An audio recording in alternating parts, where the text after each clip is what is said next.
Good afternoon, everyone, and good morning, everyone. My name is Otowe Emmanuel, what's representing the RNA host, and we are going to start our very first webinar together with TUT.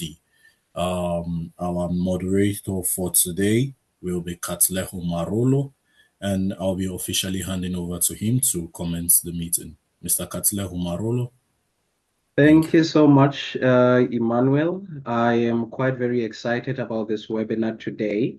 Could you just confirm if you can hear me? Yes, we can hear you. Yes, we can hear you. Okay. Thank you so much. Good afternoon, everyone. My name is Katle Homarolo. I am an ambassador for the RNEA project, and currently I'm based in the Russian Federation.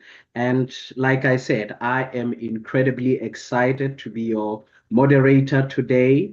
And because this is a very historic occasion, which is at the very first time that we have a collaborative webinar between the Russian Nuclear Education Ambassadors, which is RNEA, and the Tshwane University of Technology, which is referred to as TUT.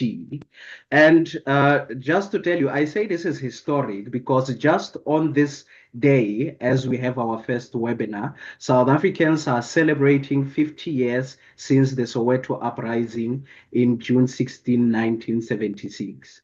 And secondly, and also important, today is a very important day for South Africans because Bafana Bafana is playing tonight in the World Cup. So basically, today we have participants joining us from across South Africa, Russia, and also beyond. And a warm welcome to all of you. I can feel the energy, and I know that the reason that has compelled you to be here is to discover the vast and surprising universe of career possibilities that nuclear education can unlock. And today's theme, if we look at it, it's the every possible career roadmap in nuclear energy. And if we truly think about it, often the public perception of this field is very narrow. But as you will see, that the reality is actually breathtaking. And from the inner workings of a reactor to the corridors of policy and from the life-saving applications in medicine to the crucial role of science communication, today our guests and speakers are here to shatter those preconceptions. This webinar truly is your roadmap opportunity that you may have not known that it existed. So I say to you, get ready for an afternoon of inspiration, insight, and discovery. And as we begin our webinar, we will have an official opening of the webinar. And to officially open the session, I have the distinct pleasure to welcome two leaders who also have truly assisted in making this collaboration possible. First, we will hear from the head of the RNEA project, Ms. Sohila Abudef. And just after her, we'll then hear from the course coordinator in nuclear technology from the Tshwane University of Technology, Professor Mandlam Singa. And please join me in giving them a warm virtual round of applause. So I will give the floor to Ms. Sohila. And just after her, Professor Mandla, you can take the floor. Good afternoon, everyone. I hope that you can hear me well. I'm congratulating you on this special event today. And thank you all for joining. First of all, I would like to warmly welcome you all for the first collaborative webinar between RME, Russian Nuclear Education Ambassadors, and Tshwane University of Technology. For me, myself, this webinar is not just an online event, it is a very meaningful beginning. As RME, our work has always been about connecting people through nuclear education. We believe that nuclear energy is not only about technology, reactors, or laboratory, but it is also about the people, the students, young professionals, educators, engineers, researchers, communicators, diplomats, and us, the future leaders, who are trying to find their place in this field. And this is exactly why today's topic is so important, the every possible career roadmap in nuclear energy.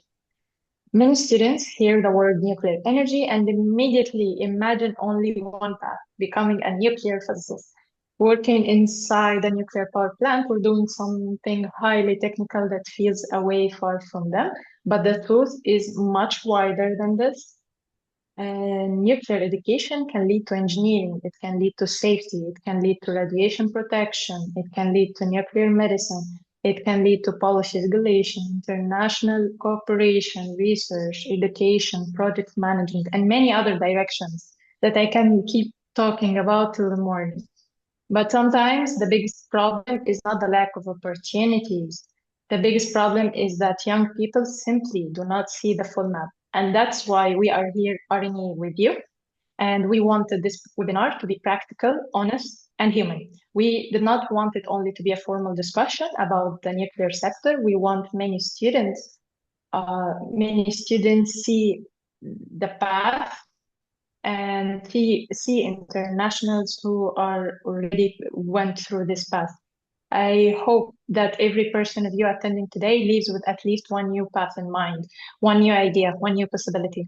And today, I would like all of you to think about this question: where can nuclear education actually take you? And I hope by the end of this webinar, you would have some idea in mind. Thank you all, and I wish you a very productive and inspiring webinar. And I give the floor and the word to Mr. Mandela.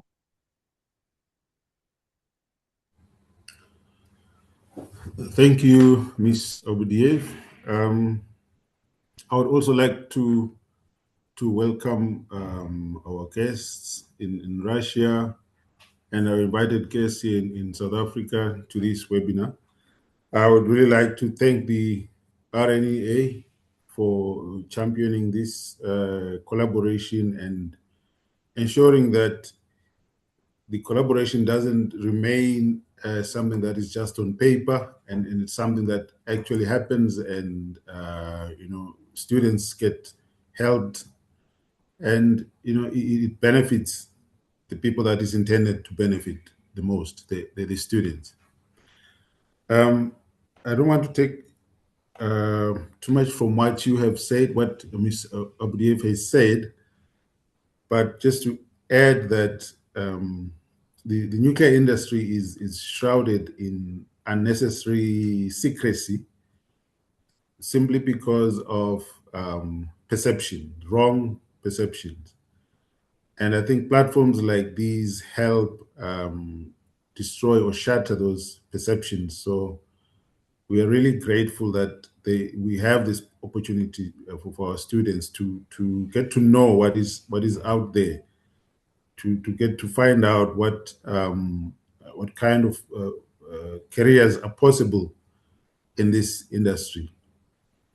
Just as an anecdote, if you're old enough to remember, in the 90s, there used to be a technique called nuclear magnetic resonance imaging. With time, the medical fraternity decided to drop the word nuclear. Now it's just called magnetic resonance imaging. So this goes to show the kind of the wrong perceptions that how much fear the word nuclear sometimes brings to people, just because of lack of understanding. So at the time, so people thought that if you're going for an MRI, you're going to be under nuclear radiation or something is going to happen to you. And they decided, no, let's drop the word nuclear. So now people simply go, they're happy to go for an MRI scan, but nothing has changed. It's just the name. So this is just to show that we really need to get the information out there. So as students, as professional in the industry, it is important that we communicate to lay people, so that they understand that when we talk of nuclear, we're not just focusing on nuclear power stations. We're not just talking about nuclear weapons. There is a whole lot more that is involved. There's a whole lot more that is the industry is about.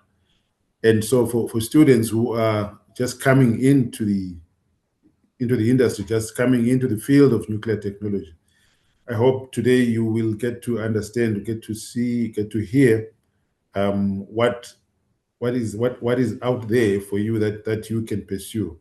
It's not just you're not just limited to power stations. You're not just limited to weapons. If you're in a country that's developing weapons, so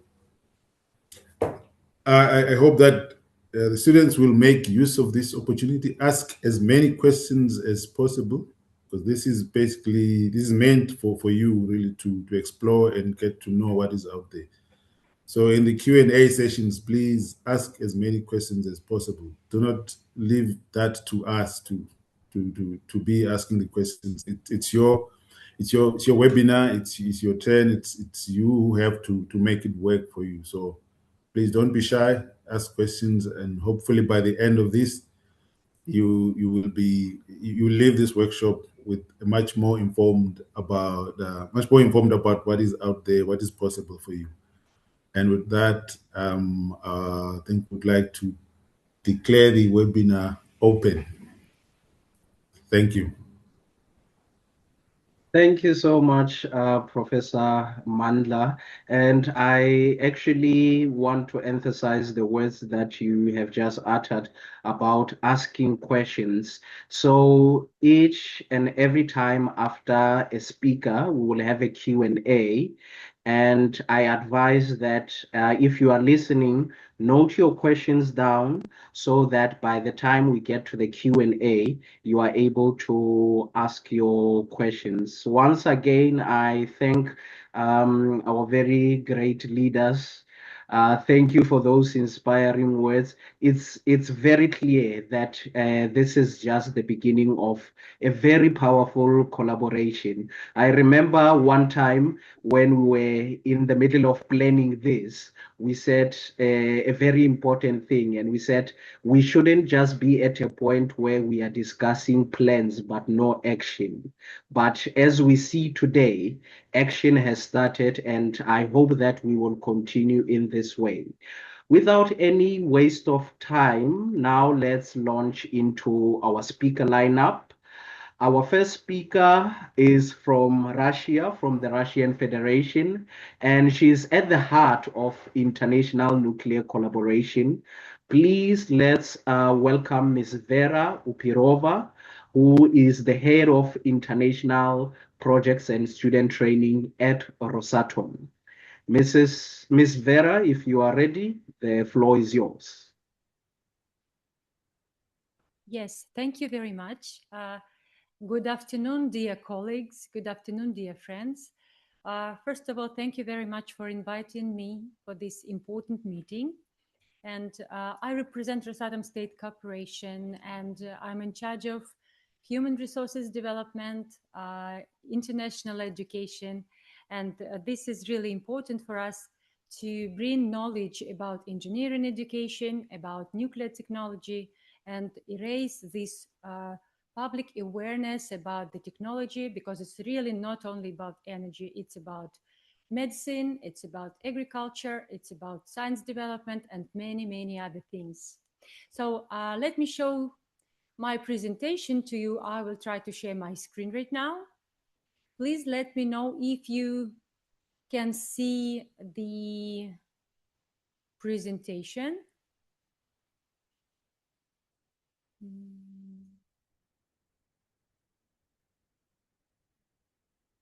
So I apologize, we'll try again.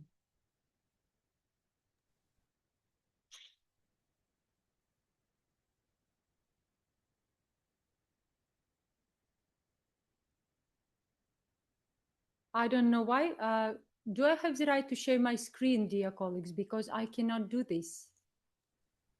Okay, Emmanuel, could you please assist? And as soon as we can see the presentation, we'll definitely let you know. From my side, I have allowed all participants who are going to present to share their screen. I do not know why it is not sharing on her side. On another part, she could send her presentation and I'll begin the sharing from here. And she just gives me a cue if that is possible. So I'm not sure that I can send it very quickly. Just not to waste time, dear colleagues, I will try to speak without any presentation, just to give you the general overview about what Rosatom is doing in human resources development, in helping young people to find their career path in nuclear technology and related areas. So actually, as you know, Rosatom is one of the ultimate leaders at the international nuclear market at the moment, and we have over 80 years of experience in peaceful use of nuclear technology, starting from uranium ore mining, producing nuclear fuel, radiation services, constructing, operating and decommissioning of nuclear power plants, constructing unique research reactors, producing isotopes for medicine, and many, many other areas. So, and we're really proud to say that we realize our project not only in Russia, but also in other countries. And the geography of Rosatom projects covers 65 countries at the moment. And this geography is still expanding.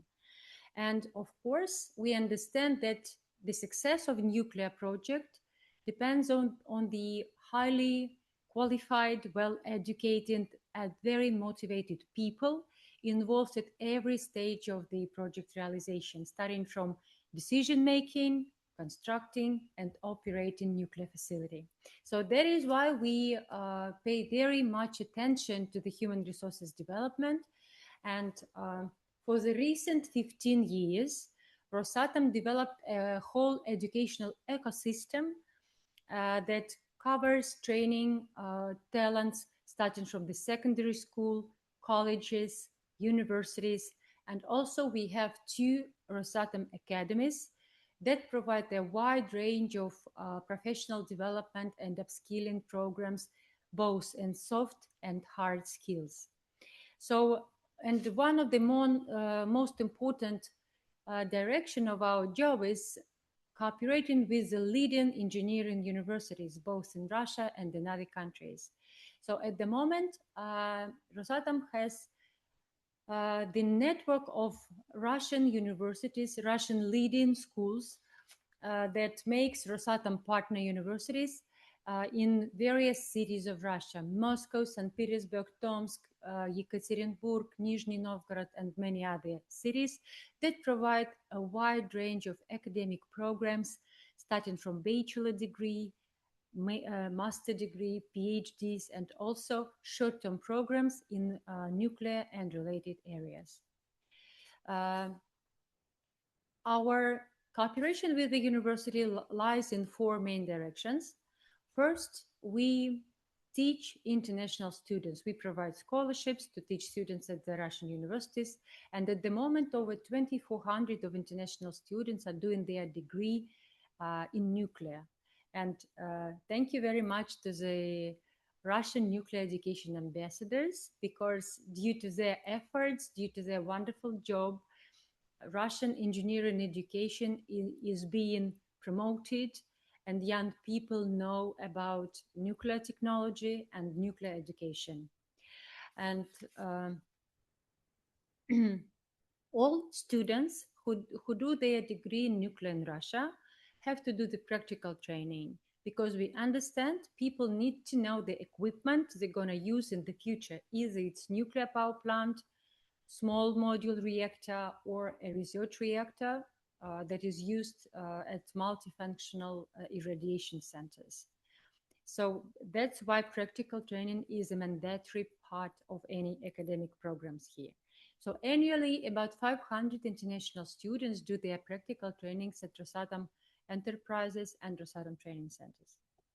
The second big part of our collaboration is the knowledge transfer, which we do through the cross-university cooperation with the universities in our partner countries. We support joint academic programs, we support guest lectures, we support hackathons, which is the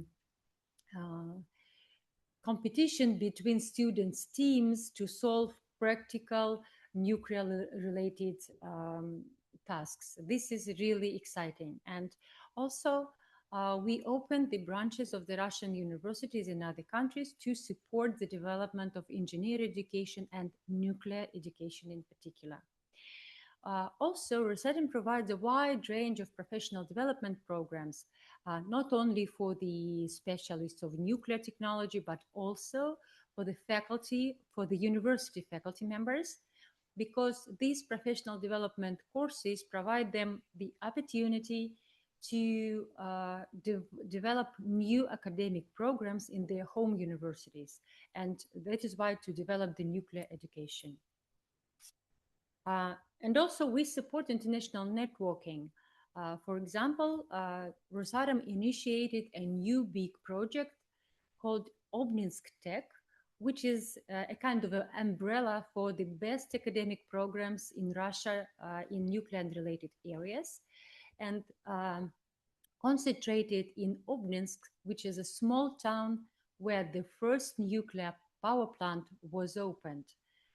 So, and next week, we're going to have a very big event. This will be the 4th International Youth Nuclear Forum in this wonderful city. So if you will be able to join us online, it will be a wonderful opportunity to know more about nuclear and to more about nuclear education. So to be brief, I would like to underline that Rosatom is pretty much cares about where the graduates of the Russian universities will be employed afterwards, about their career paths and career opportunities. And of course, we do pretty much to help the graduates to find their professional way. So first of all, we cooperate with our partners in different countries.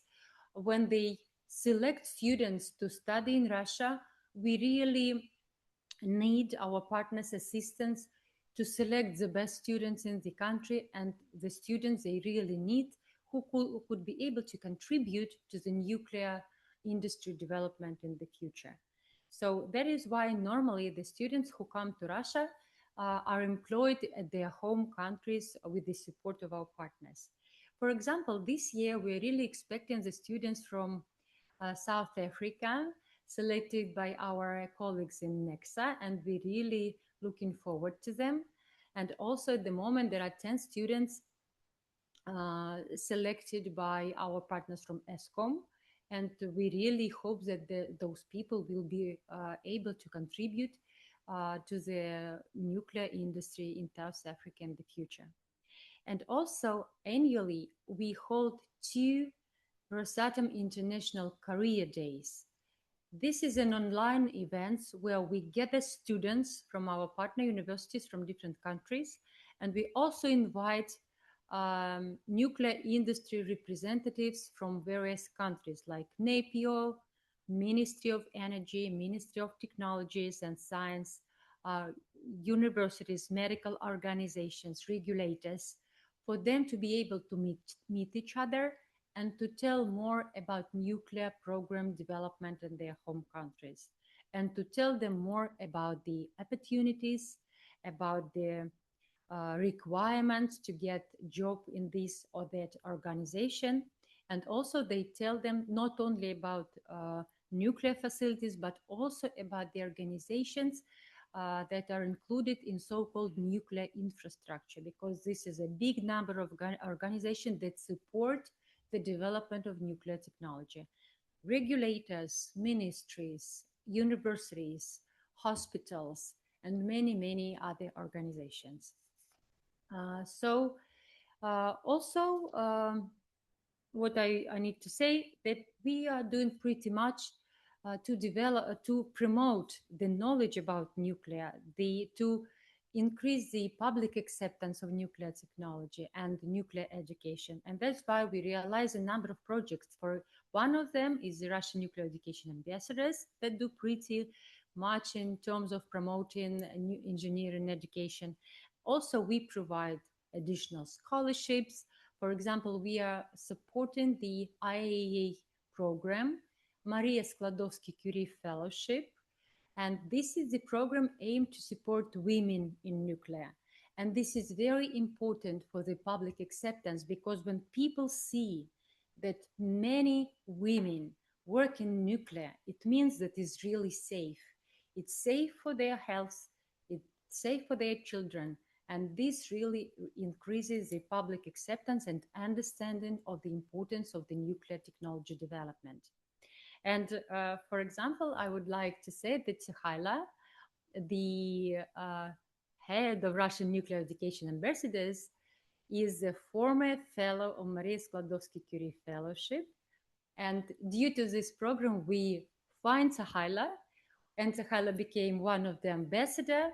And now she's doing her PhD degree in Russia. And this is really a good example how you can develop your professional way. So, dear colleagues, thank you very much for your attention, and sorry that I wasn't able to show you my presentation. I'm ready to share it with the organizers so they could share it with you. And if you have any questions, I would be happy to reply. Thank you. Thank you so much, Ms. Vera. Even though there wasn't a PowerPoint presentation, the way you explained everything, it was very clear, and it was so easy to understand all the work that you are doing, and we truly appreciate it, because most of the programs that you have even spoken about, some of us have actually been to them, and we've always found them to be quite very, very positive. So now we're going to move to the Q&A, and I am going to ask that if you have a question, you can either write it on the chat, or you can raise your hand, and then I will allow you to speak.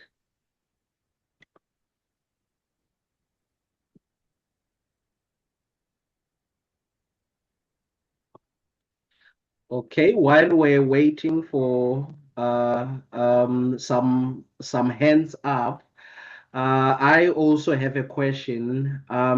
Ms. Vera, how you have explained, you oversee international projects and also student training at one of the world's largest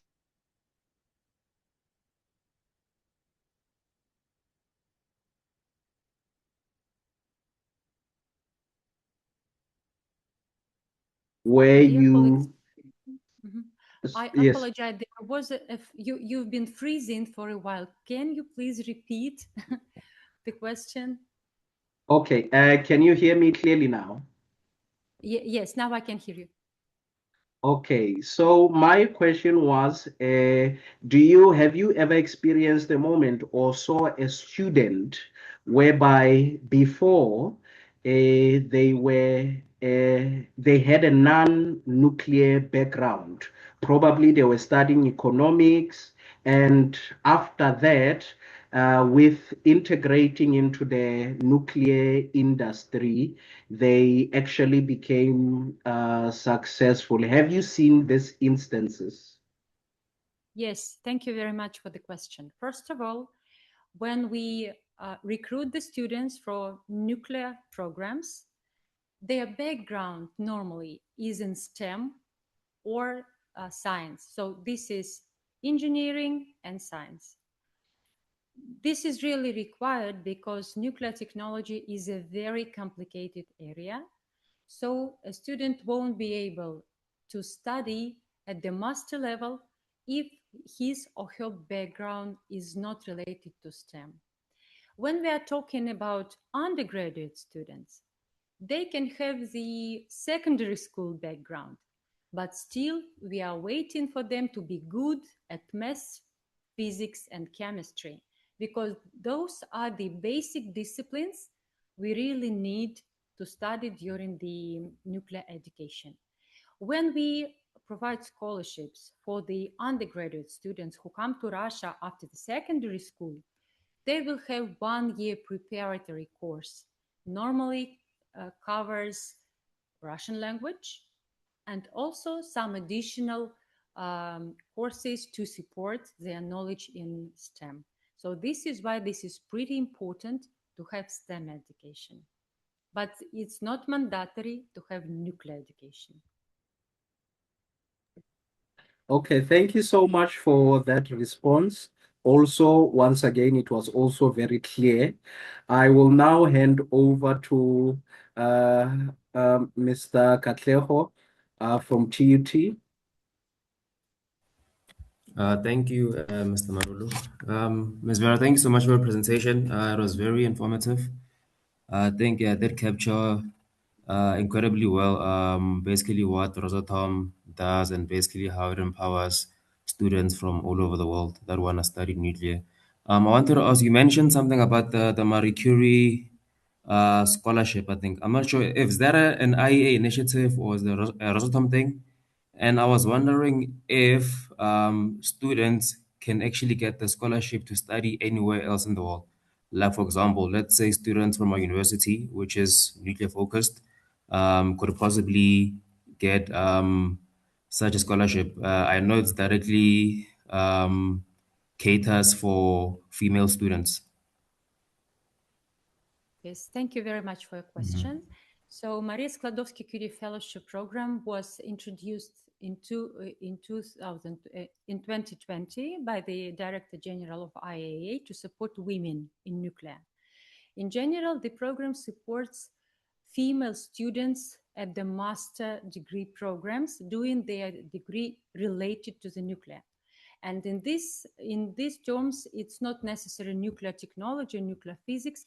It could be wider because it could be nuclear law, it could be international relationship in nuclear and many, many other areas, but they should be related to nuclear. So IAEA supports students from every country who are going to do their degree, master degree in the university abroad. So any female student can apply for Maria Skłodowska-Curie because the application procedure is open and normally it's done at the website of IAEA. If I'm not mistaken, it starts like middle of July and ends by the end of October. As for Rosatom, Rosatom is one of the contributors who support this program because the countries who are the members of IAEA invest some money to this scholarship to support the women coming to their countries to do their degree in nuclear. So in Russia, Rosatom does this. Rosatom is a partner of IAEA in this respect to support this program from the financial point of view. So that's why we support students, female students from non-Russia, from other countries, but students who are doing their degree at the Russian universities. Did I answer your question? Well, thank you. Thank you so much, you did. Okay, that is great. We also have a question from the chat, and I will now read it. It says, does Rosatom have a relationship with the St. Petersburg Mining University? Masters in Subsoil Resource Management, and I'm interested in the nuclear industry. So the question, I guess, is, does Rosatom have a relationship with the St. Petersburg Mining University? So actually, St. Petersburg Mining University is not our direct partners, but we do have some students studying there. So, and actually, if a student applies for the academic program in this university, we are ready to support. But if you're interested in mining and related areas to geology, mining, that is related to this sphere, we could also recommend some other Rosatom partner universities to you, so you could make an option among those schools and choose the best one that you like. Okay, there we still have some questions from the chat. The next question is Ms. Vera.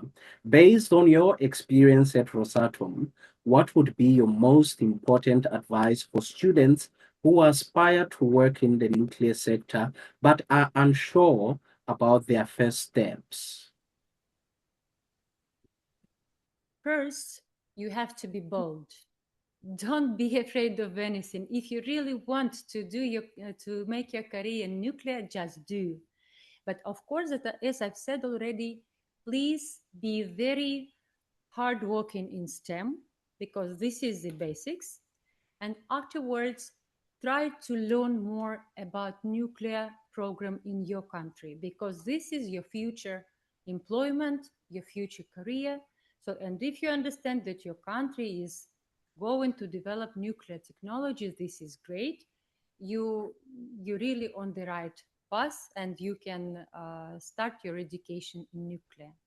So if you have a question, any other questions concerning your future education in nuclear, I would leave my email address in chat, so you could reach me by the email, and I will be able to tell you in more details what could be done and how you can apply, for example, for the program, etc. I am writing my email right now. Okay, and I guess there's a follow-up question from Mandisa Gaba.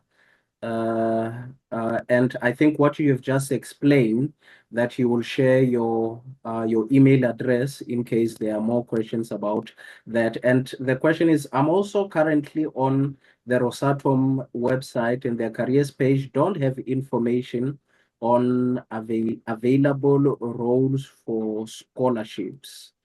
And yes, and I remember earlier on you were explaining about how scholarship programs work and how you award those scholarships. Maybe if you could just repeat it for just for one time. So I understand why you cannot find any information about possible roles at the Rosatom career website, because normally Rosatom does not employ any international citizens because of the security reasons, but Rosatom employs international citizens in the representatives of Rosatom in other countries. For example, we have the representation of Rosatom in South Africa, so they could have some vacancies. We can employ international graduates and international citizens over there. Or, for example, we have a big office in Cairo, in Egypt, and also we can employ Egyptian citizens to work for Rosatom in these offices. Concerning the information about scholarship, I will share the information with you by the email. Please save my email and write me a message, so I will be able to provide you more information about the scholarships, about the application procedure, so you could use this opportunity too. Okay, just the last question briefly from Koketso Chaba. Says, Ms. Vera, when does Rosatom usually host international career days? And how can one get information if interested in joining? Yes, thank you very much for the question. And normally we hold career days in November and in February. Career days are hosted by our partner universities. The first one is hosted by MIFI, Nuclear Research University in Moscow, and the second one is hosted by Tomsk Polytechnic University in Tomsk, Siberia. But as I've said, those career days are held online, and we invite international students who are doing their degrees at the Russian universities, not only in Moscow, but from other cities too. But and we spread information through the universities so they could inform as many students as possible about the coming career days. But if you are not in Russia right now, we could send you information about this. But again, please keep my email and let me know that you're really interested in the future career days so we could invite you and you could join us online. Okay, thank you so much. What a wonderful presentation from Ms. Vera. It is really appreciated, and all the questions that have been raised, they are also quite eye-opening. And just to give you a heads up of what we still have going forward with our webinar, we will be having Mr. Gilbert Lekwe, the science communication specialist at the South African Nuclear Energy Corporation, which you know as NECSA. We will have also Mr. Songo Mamoti, who is the chairman of the ESCOM Young Nuclear Professionals at Koeberg Nuclear Power Station. We will also have Tshepiso Mosala Suping Mohorosi, who is the communication and stakeholder relations at the National Nuclear Regulator.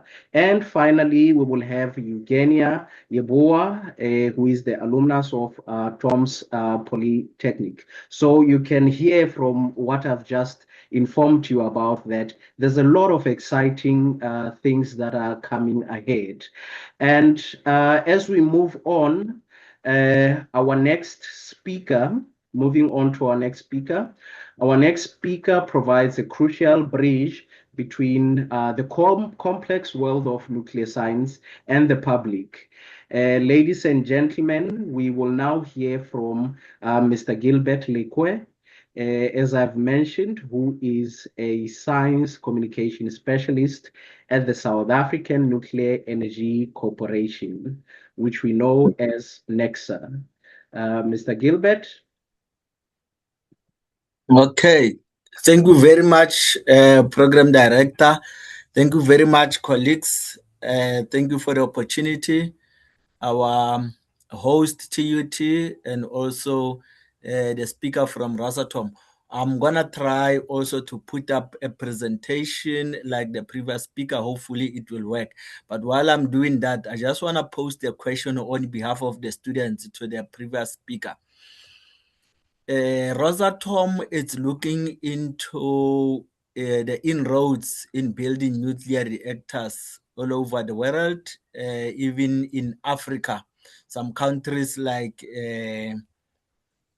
Ghana, already you've mentioned Egypt, might be Kenya as well, might be Zambia. They're looking into building nuclear reactors. And in terms of capacity building, in terms of the workforce, in terms of the skills needed in all those countries, especially in Africa, South Africa stands at a better position in terms of the nuclear skills development and the workforce. You spoke in terms of employment. Is it possible for Rosatom to be able to employ South African students or South African scientists and engineers in these other countries, like to work for Rosatom in building nuclear reactors, say in Egypt or in Ghana, where you will need manpower?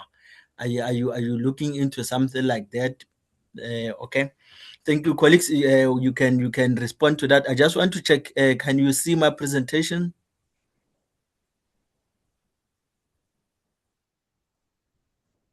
colleagues? On my side, not yet. Not yet. Here. I have clicked sharing. What does it say? Entire screen, window. Okay, currently? Yes, we can now see we it. can see it. Yes. Okay, thank you very much, colleagues. My name is Gilbert Lekwe, as it has been introduced, and I'm a nuclear scientist by profession, but I'm currently based on in stakeholder relations, and my title right now is nuclear science communication specialist. Because of what the first very first speaker who welcomed us mentioned, that what comes into our mind when we hear the word nuclear from communications point of view, that's what we always challenges we face when we talk to the people out there. When you mention that question, everybody thinks of this. That is why people are not comfortable when you mention the word nuclear. But I know around this table, I would not ask the question, because I'm speaking to those who are converted, who knows what nuclear is all about. Nexa as a company, we are a state-owned enterprise established by the Act of Government number 46 of 99, and we are mandated to do certain things.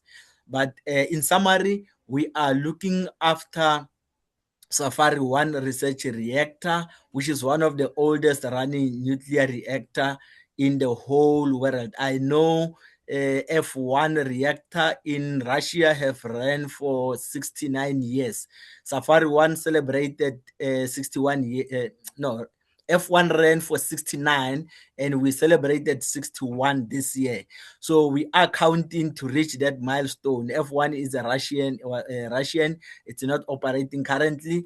I'm hoping and I'm looking forward that at some stage, South Africa, thanks to Nexa Safari 1, it is going to be the longest running nuclear reactor in the world. Can you guys give a round of a clap for that?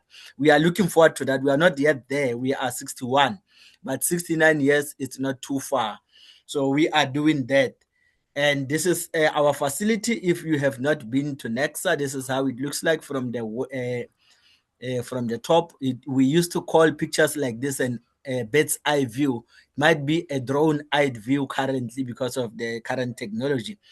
Our site is very big, over 2,000 hectares and over 120 buildings, workshops. Safari 1 sits right there, a gigantic 2-meter thick mushroom type structure. There's the crux of the matter. Highly, very much secured.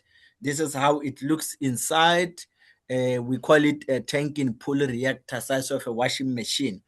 And the only thing when the reactor is in operation that you can physically observe, it is that glow that comes at the bottom of the nuclear reactor called Cherenkov radiation, named after a Russian scientist. And then we have built a facility called the Nexa Vista Center to be able to bring people closer to the what nuclear world is all about, because not everybody will be able to go to the reactor, but we've got the facility in there. What we do in Nexa, we produce isotopes. I will touch a little bit on that. The picture that appears there are workers at Nexa who are at the hot cells producing much needed isotopes. We've got laboratories, we've got the Pelcam production, and we've got the training center. We are known all over the world as one of the leaders when it comes to nuclear radioisotope production, especially in nuclear medicine, where we supply more than 70 countries all over the world. That helps about 10 million people every single year benefit from this nuclear medicine that comes from Nexa. And many years ago, the study was done by NIASA when we were looking at 9.6 gigawatt.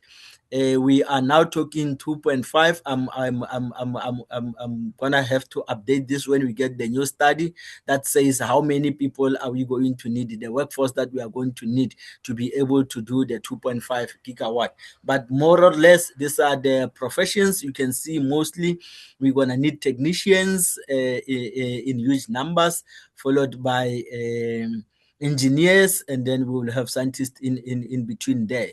But we also need artisans, and we need other skills that will include your HR and your finance and your commercial people. So this is just more or less to show the students that about what we need in the nuclear industry to achieve a certain number of gigawatt that is needed. And then you can adjust this to 2.5. The number obviously is going to be a little bit less.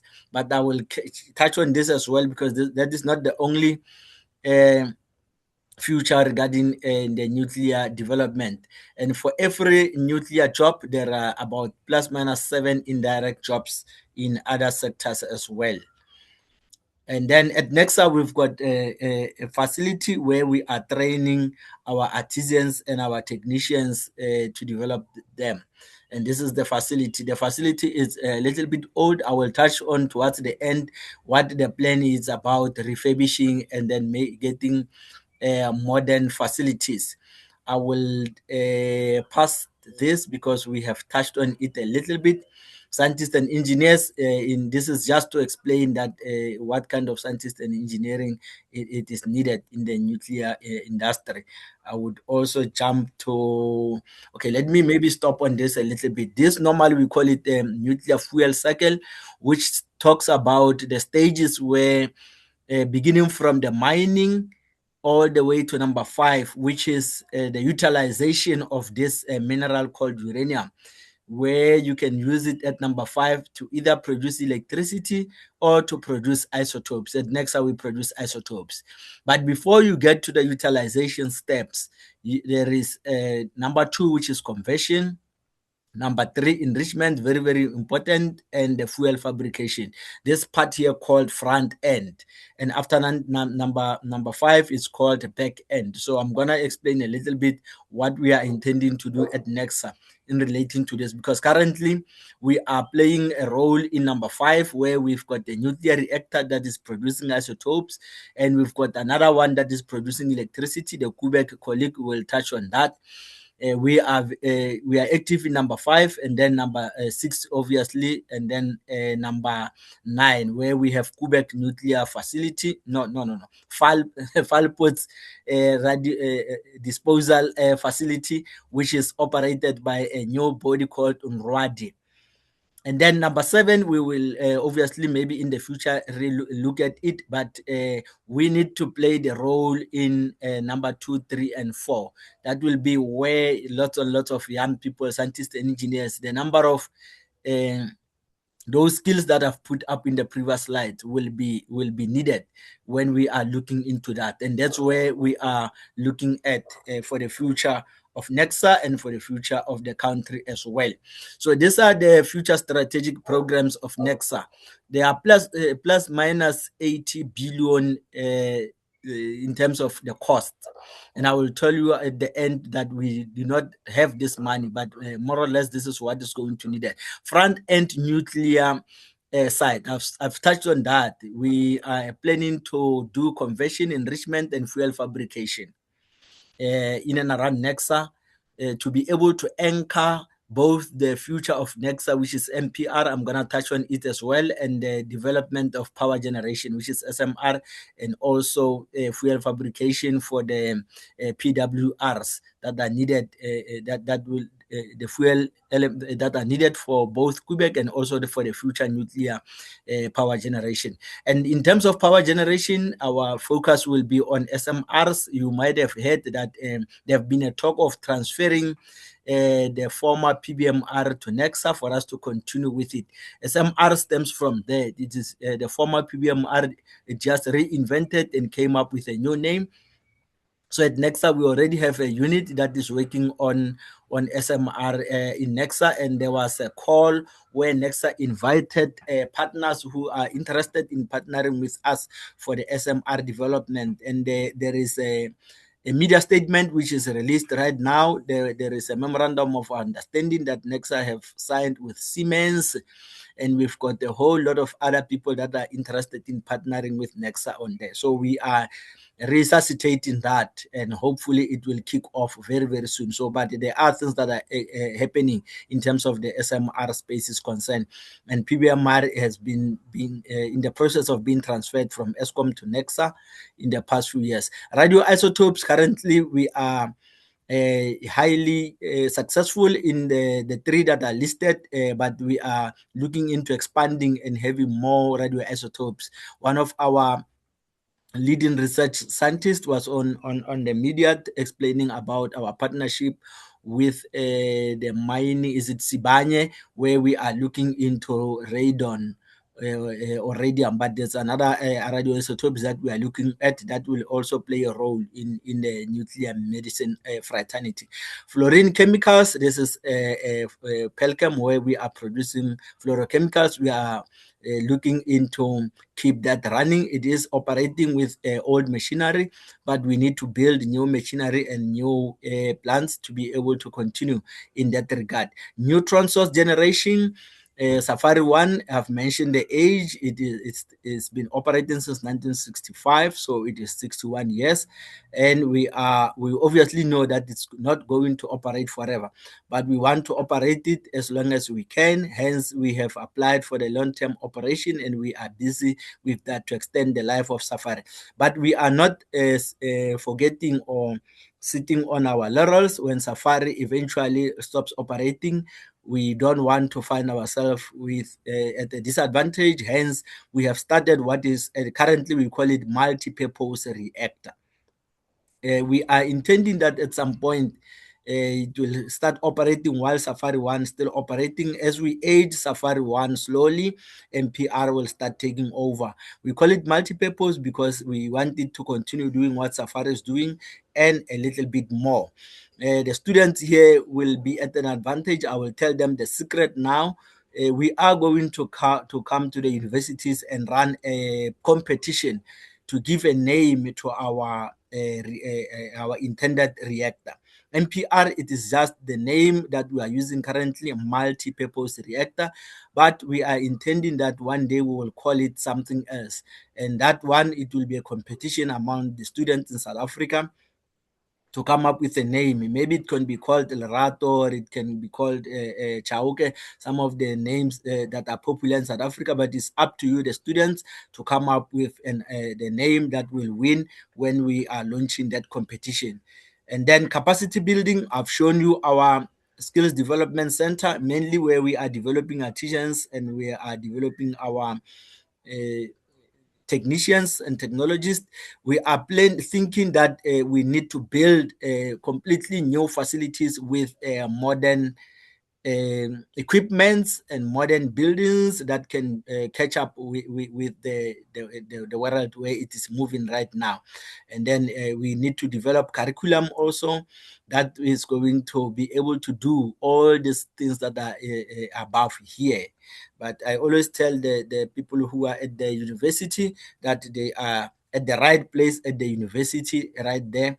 They must study as far as they can, and the future is quite bright in as far as nuclear is concerned. Imagine all these programs that are on the screen right now, and the budget is plus minus 80 billion. And the number of employees that when the CEO presented this, he was talking about plus minus 5,000. And right now, Nexa is at about 2,000. Imagine not only doubling, but more than doubling the workforce of Nexa in the next 3 to 5 years. That says a lot about the young people in the room. But as I was asking the lady from Rosatom as well, that the source of employment, we should also, as students, have more options.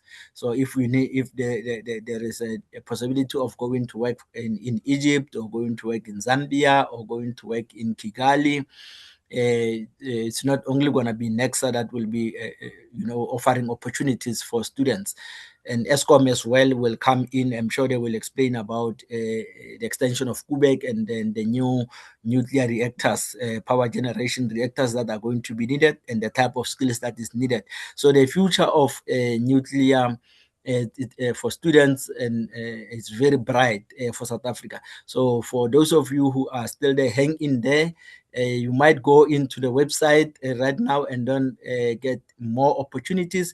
I must say right now I'm feeling a little bit comfortable today, because I went into Nexa's website to check if there are currently advertised positions. And many months ago you wouldn't find any, but right now there are over 28 positions that are advertised on Nexa, and over and above those, there is a graduate in training positions that are advertised. They did not put the number for those ones. I I asked my colleagues from HR to tell me, but they have not come back to me before I do this presentation. But normally that one will be plus minus between 20 and 30 graduating training that will be needed. And over and above that, we are very good in NECSA in terms of training radiation protection officers. And there was a call tomorrow. I will be part of the team that will be shortlisting. I think there is plus minus 15 that are needed. And so over and above those 28, you can add the 15 learner radiation protection officers that will be needed. You can also plus minus add the graduate in training that are needed. So there are currently opportunities available at NECSA, unlike before. So you stand a very good chance if you are graduating or looking to graduate in this field currently, at least in as far as NECSA is concerned. And remember, the growth of NECSA says all the other organizations also are going to grow. NNR is going to grow, NRWADI is going to grow. The government is the nuclear section of the government is also going to grow because they had to deal with the policies and all that. So the growth is quite big for the nuclear industry. Thank you very much, colleagues. I was not looking at the time, whether I'm above your time, program director, but I will stop here and then I can entertain questions. Thank you, colleagues. No, not at all. You are what you are addressing actually needed that time. And once again, that was very clear. I thank you for your presentation. And, every time when I see NECSA, I always remember a lecturer of mine who once taught me. The problem that I had is that she knew more about NECSA than me. So I'm quite very happy that now we are having this kind of programs where we can invite NECSA and NECSA to actually share all the information about what it's doing and all its programs. So now we'll head on to the Q&A. If you have a question, once again, please raise your hand or write in the chat. I will first start with my question. Mr. Gilbert, given your experience, I think when you begin your presentation, you were speaking about the misconceptions. What is the biggest misconception that people have in nuclear energy? And you as NECSA, how do you help them to see past that misconception? Okay, thank you very much for the question. The biggest misconception is the one I've started with, that picture of an explosion. I always start my talk about what comes into mind when we hear the word nuclear, and they all say bombs. It doesn't matter where I am, whether I am in Sandton speaking to professionals, whether I'm in a village in any corner of South Africa speaking to high schools, you will get the same answer. And I will actually clap hands for them and even offer them a lollipop to show them how right they are, because it is like that even across the globe. And then that's when we will then explain what nuclear is all about. So at NECSA, we have built a visitor center which tries to change the narrative of nuclear being known only for the bombs. So people are invited to come to NECSA. At the last part of the slide, I've put there the information of our visitor center, which is open to the public. And we do understand that not everybody will have access or come closer to our visitor center, but we have an outreach program which is running throughout the year, where myself and my team are actively involved in that. On the 13th of this month, we were at Hebron in a church. So we are taking nuclear anywhere. We spoke about nuclear at a church on Wednesday. And then on June 16, I was at Orbit College in Mogas, even though the many audience that were invited was also high school learners at the Orbit College in Mogas. And I will be in Mafikeng on Saturday, and then from there it is Kuruman, and then it is PE. So we are crisscrossing the country taking the nuclear medicine. On average, annually, we reach plus minus 30,000 people that we reach, either on our outreaches and those who are coming to our visitor center. Is split between 15,000 that come to us and 15,000 that we go on outreach. And I'm not including maybe those that we are reaching online through either advertising or through our Facebook channels, just face-to-face interaction, those who come to us and those that we go to. It is plus minus 30,000. So yes, we are trying to do a lot in bringing different narrative and changing the perspective of people when it comes to their view to nuclear. Thanks. Thank you, Mr. Gilbert. I like that you have even entered into the space of churches, where you actually went to churches and spread the word about nuclear. We have one question just before I come to the hands. We have one question from the chat from PM Sheila Pwe, who's asking the question, when will the graduate program start? Okay, the one I spoke about, it is advertised right now for graduates to apply. So if you go on to Nexa and then you click careers, it will appear there. And actually the closing date for application, it is the 19th. So the closing date is tomorrow.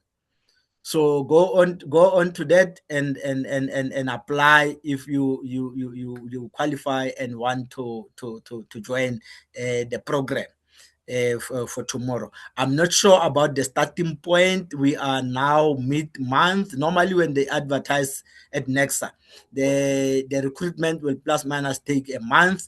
So you are from the closing date, it's probably gonna start in a month or two. And there were others that were advertised before. I think there was something called generic management, which was also advertised. So yes, like I'm saying, at least now I'm a little bit comfortable and proud when I'm talking to young people that you can go onto our website and there will be something there for you. A couple of years ago, I was going throughout the country and there wouldn't be anything advertised on our website. So I was feeling very bad when I'm telling them that they've got a future careers in nuclear, but there was nothing advertised. So go onto the website and click on careers. You will see more than 28 that I've mentioned, and even the graduate in training one, and click there and apply. The closing date is tomorrow. Thanks. What a great time to host this webinar. It's definitely the last minute. And if you are hearing this is very good information for you. As you have heard, the closing date is just tomorrow. So we are very lucky to have hosted this event today. And now I will move to Katleho. Katleho, do you have a question? Katleho from TUT. Oh no, I actually did, but I was hoping maybe we can move forward because I'm looking at the time. It's okay. Okay, I have the time calculated. We are still on track. Oh, we're still on track. All right, not a Yes, problem. yes. Okay. Thank you. Thank All you, right. I just wanted to. Okay, Mr. Luka, thank you so much for your presentation. I just wanted to ask you to please tell our young people about, should I say, collaborations that Nexa has with other international organizations. I think it might be within the fuel fabrication space. I think with corporations such as Rosatom, if I'm not mistaken, or even Tevel as well, right? And then while at that, also tell them about, of course, how many aeroplanes you've been in and the countries you've visited because of nuclear. Okay, thank you very much. If I got the first one, the collaborations that Nexa have with international, I don't have the list of them, but I will mention the ones that comes on top of my head. We of course have a good relationship and collaboration with Rosatom. That is why we have got an exchange program, which the first speaker mentioned, okay, if I can say, with Russia in general. We send our people from Nexa, young people from Nexa, to go study in Russia.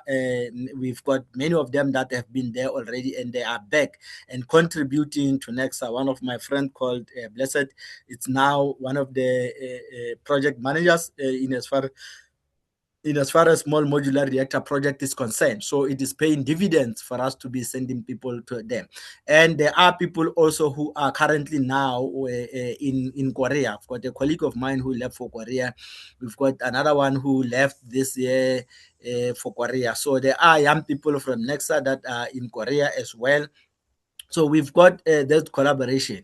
But for the ones that have, for the future ones that I've mentioned, those 80 below, we have made a call for people to come and collaborate with us. I've seen before this webinar, the media one about the Siemens MOU.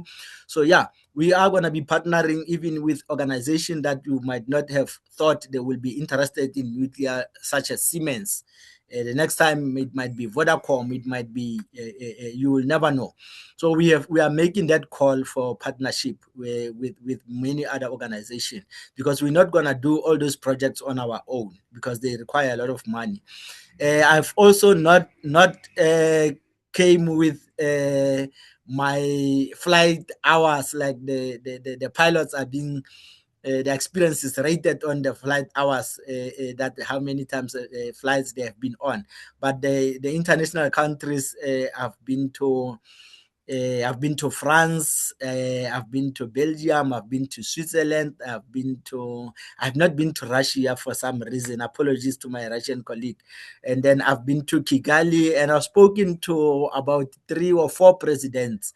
I've spoken to a president of Kigali not long time ago, when Rwanda, man, when I was in Kigali, and I've spoken to President Zuma. I've spoken to President the current president Ramaphosa. I've spoken to him. So yes, with nuclear, I've made a life, and I have met president opportunities that I would never have met. So I'm glad that I chose nuclear when I was a student. Thank you very much, Katlewa, for that question. Okay, thank you so much, Mr. Gilbert. There's still one question in the chat. If you could just go to the chat, Mr. Gilbert, and try to answer it from there as we move on with our program. Our next speaker brings us into the operational heart of the industry. Please, ladies and gentlemen, let's welcome Mr. Songo Momoti, the chairman of the Eskom Young Nuclear Professionals Group at Koeberg Nuclear Power Station. And honestly speaking, I believe he is a true representation of the future leadership of South Africa's nuclear fleet. Mr. Songo, the floor is yours. Good morning. Sorry, good afternoon. Am I audible? Yes, you are audible. Okay, let me introduce am I visible? You are also visible. Okay. Good afternoon, everyone. Thank you for the invite. Thank you to the organizers for the invite. I'll just turn on my screen now just to introduce myself, but then I'll turn it off when I'm sharing my presentation. So my name is Songo Momoti. Come from a very small town in the Eastern Cape. I studied chemical engineering at UCT. Was an Eskom bursar, and then in 2016 February, I started at Koeberg Nuclear Power Station as an engineer in training, and then I've been there more than 10 years now. Finished my 10 years this February 2026, which is the same time I got elected as the chairperson of the Eskom Young Nuclear Professionals. So yeah, in terms of Eskom, my blood is blue. Yeah, from a person to now a young professional advocating for nuclear energy, a safe and reliable operation of nuclear energy. Okay, let me now turn off my video and share my presentation quickly.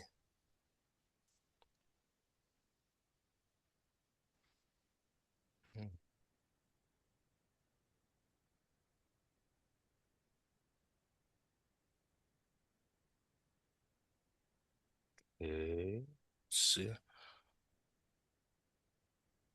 Oh, wait, let me do this again.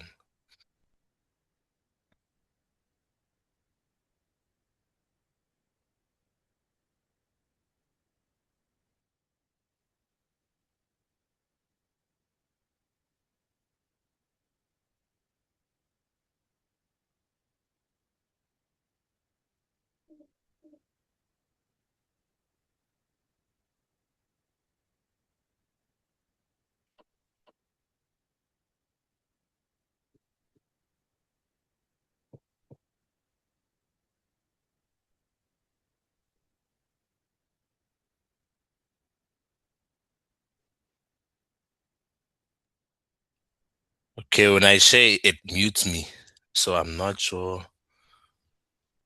As far as I can see, it shared the window of the Zoom meeting. Maybe try it again, but try to share your presentation.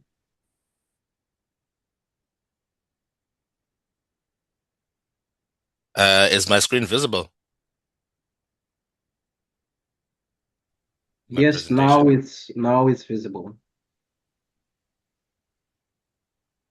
It's visible. It's visible. Okay, okay. Okay, so as I said, I'm the chairperson for the Eskom Young Nuclear Professionals from 2026 to 2029. So my presentation will first go into the role of Kubek in nuclear energy production, and then I will tell you a little bit about the Eskom Young Nuclear Professionals and also go into the careers, bursaries, and training opportunities at Kubek. So, Kubek is the only operational nuclear power plant on the African continent. It's owned and operated by the state-owned entity, which is Eskom Holdings.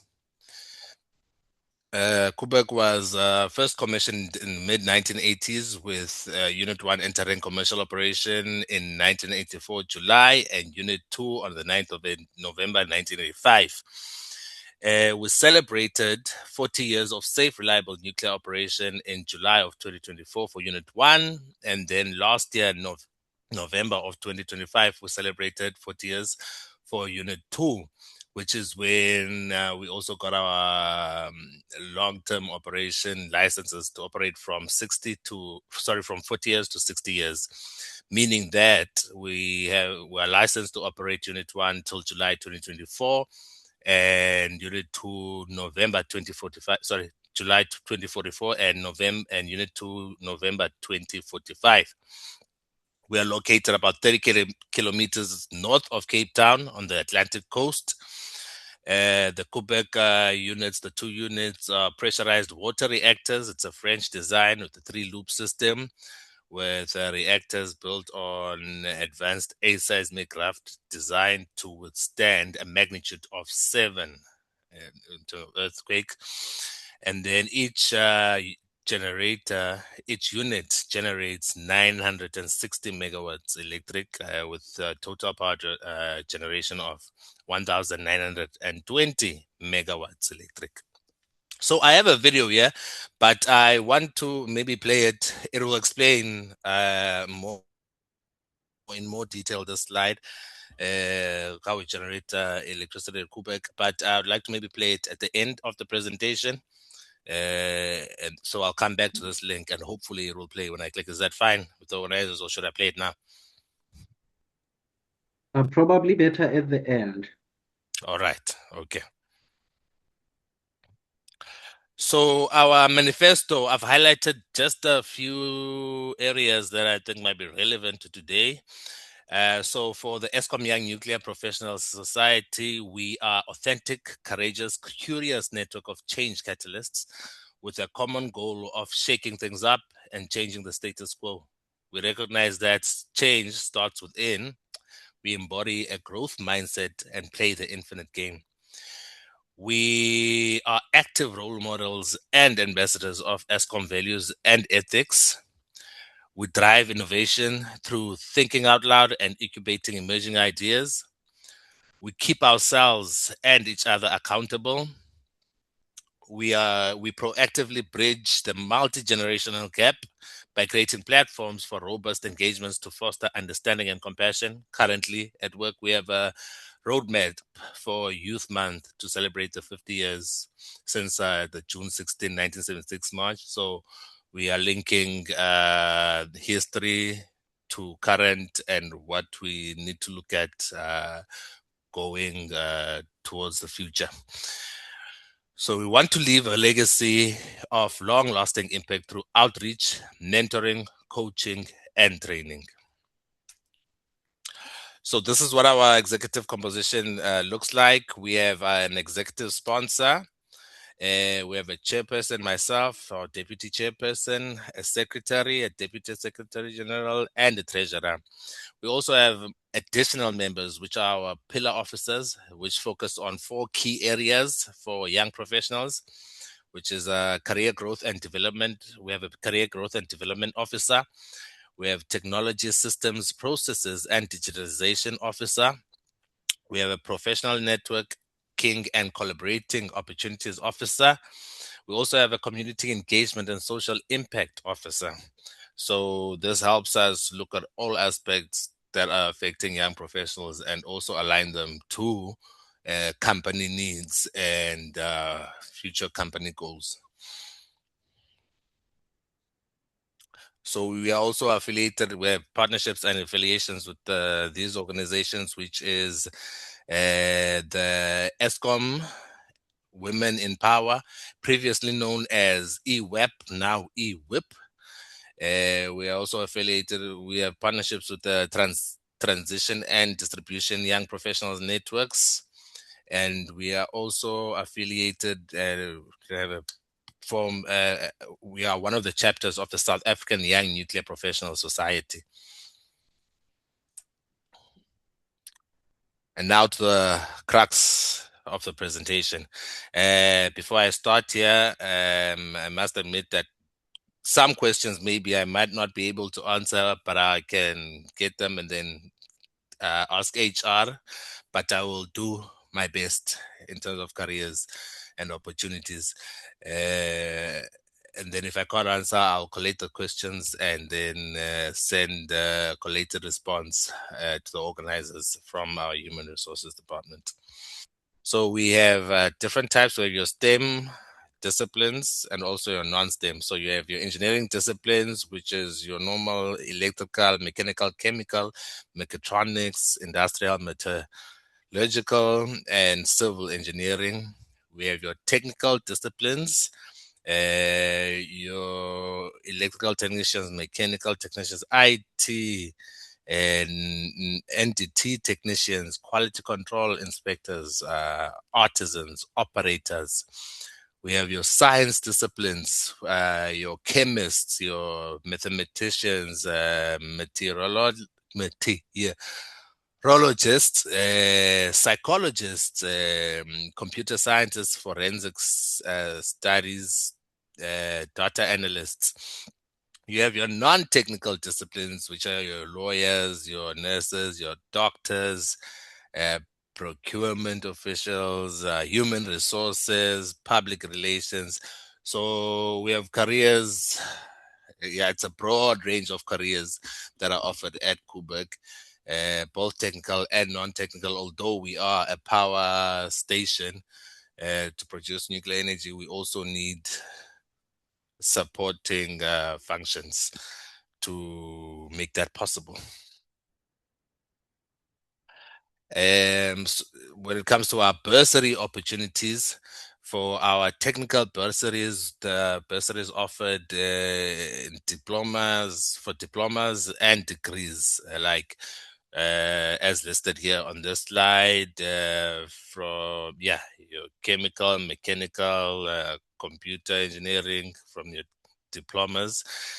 Also in your degree streams, you have your BScs, your BSc Eng, your B-Engs in the fields listed here.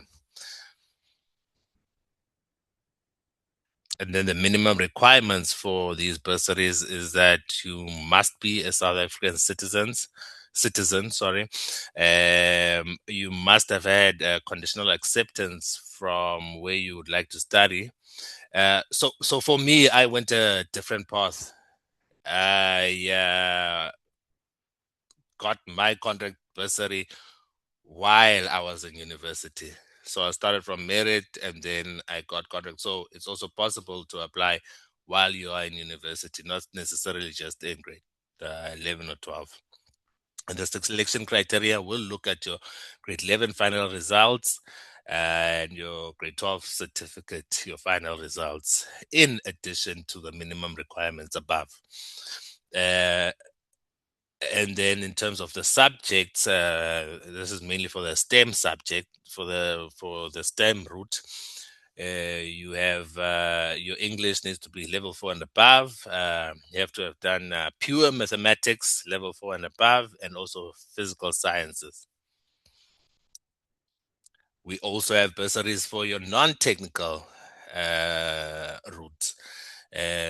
Selection criteria, you will look at your grade 11 results and also your final grade 12 certificate. For those, we cover the disciplines below: HR, finance, commerce, marketing, IT, and business management. The costs that are covered, your registration fees, your full tuition fees, residence fees, and your allowances, books, food, etc. So you are fully covered by the Eskom bursary. And then when it comes to training opportunities, we are affiliated with these service providers to ensure competence. EWSETA, the Department of Higher Education and Training, your Quality Council for Trades and Occupations, WANO, which is the World Association of Nuclear Operators, your National Academy for Nuclear Training, and also INPO. So from these training opportunities, we work with these service providers for these learnership programs. So in the maintenance space, which is EWSETA accredited and QCTO accredited training programs. So you have your mechanical maintenance, electrical, instrumentation, fabrication, rigging, civil, learner technicians. So from my understanding is that for these training opportunities, you need grade 12. And then I'll share the link where you can look for training opportunities. It's on my last slide. But you need grade 12, and then you can apply and be trained. We have facilities at work where people are trained on site. We also have for your radiation protection training scope, which is QCTO accredited. If you remember, QCTO is the Quality Council for Trades and Occupations. So here you have your radiation protection monitors. So everything RP, which is radiation protection. Also, we have training facilities at work and simulators to train learners. And obviously the programs differ in what you're trained on, and also the length of training depends on where you want to go. Is it maintenance? Is it radiation protection? Or is it operating what drivers of the plant? So nuclear operating training, which is accredited by INPO and QCTO. You have your learner plant operator. For these, I think is it there's an intake. There's been an intake now. I think every 6 months or so. We are trying to get more nuclear operators. So there's a learner plant operator training program that's currently running. We have operating engineers in training. We have nuclear plant operator training and also reactor operator training. And our reactor operators, they are licensed. I think they have to go for training every 6 weeks, even when you're now permanently employed. And then, yes, that is it from my side. I'll try to play the video. But I'll also share this presentation. It has the contact details for the young professionals. It also has the link to the careers portal. For the careers portal, I checked. There are vacancies, but then for the bursaries and trainings, there's nothing yet. That I'll need to find out from HR when we will have, but it's normally towards the end of the year where they post new bursary and training opportunities on the Eskom website. Okay, let me go. Thank you, Mr. Songo. Yes, sir. I want to suggest something. Do you perhaps have the video as a link so that you can post it in the chat? Because we are actually running out of time. Would that be possible to share it as a link on the chat group? Okay. I'll see how I'm gonna maneuver that. Or I can also maybe send it via, is it Zen to send it to you guys as the organizers, and then you can share it. Okay, no problem at all. Yes, because of time, we will have to move to the Q&A. So, as per tradition, can I just one thing? Also, after the Q&A, can I please be excused? I am working night shift, so I'm gonna rest again a bit. Okay, no problem at all. You can respond to the questions, and then you can be free. All right. Okay, so as per tradition, if you have a question, you can raise your hand, or you can write your question in the comment section. While we wait for people to raise their hands or maybe write questions in the comments, Mr. Songo, thank you once again for your presentation. I guess you are on the front lines of nuclear power engineering. And my question is, what was the most surprising and unexpected career challenge that you faced when you first started in the industry? Well, okay. So my background is actually in chemical engineering. So when I went into nuclear engineering, I actually didn't quite know, except for a course I did, and finally I didn't quite know what to expect. But yeah, when I got to Quebec, hey, it's a different kind of a lingo or language that they speak there. Okay, now that we speak, like it's always these abbreviations that will take you months to understand what everyone is talking about, and also what came as a surprise and something I appreciate every day is that you never stop learning. Like I'm learning even now new things every single day. It's a complex environment, but at the same time, it's what's the English word? Fulfilling environment. So yes, yeah, and also you become sort of a jack of all trades. Came in as a chemical engineer, but I'm looking at things that are outside my scope. So you over time you become a well-rounded individuals, and also the opportunities in nuclear. You get to interface with international colleagues, national colleagues. Yes, yeah. There's a lot I can say, but yeah, those were my things I did not quite expect, and did not know Okay, what to expect. But yes. yes, thank you so much for that response.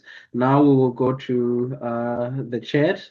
We have a question from Retabile Makume, who is asking, can I ask, is there an optics student that has been employed at ESCOM or one who did work integrated learning there?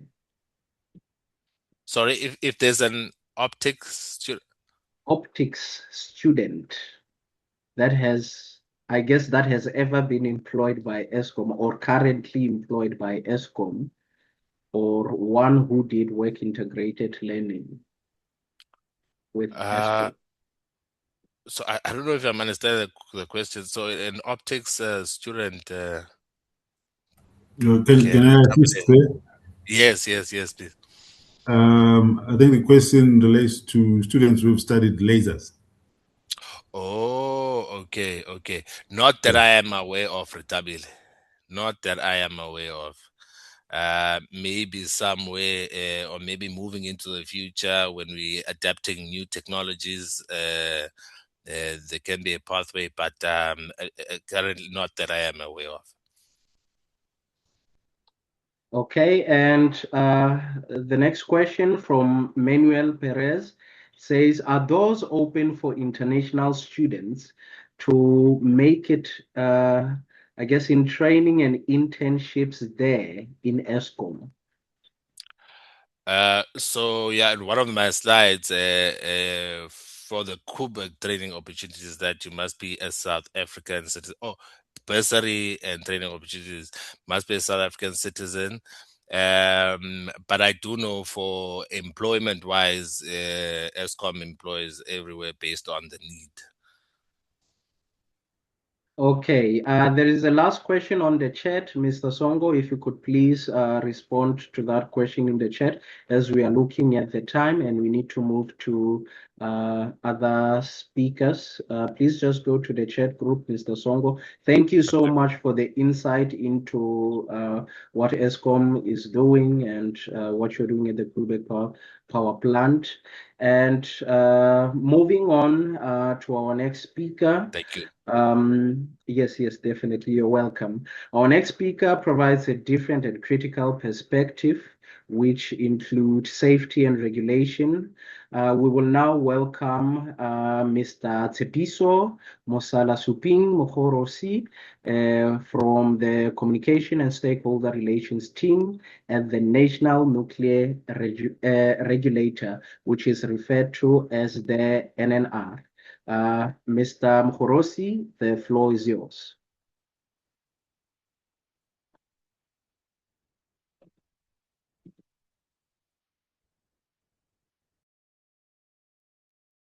Thank you very much, Session Director. I really hope that you can hear me. I have a challenge of the network where I am. So what I'll do is try to be brief, but before we do that, can you please just confirm if you can hear me and if you can see my presentation? We can hear you, but we can't see the presentation.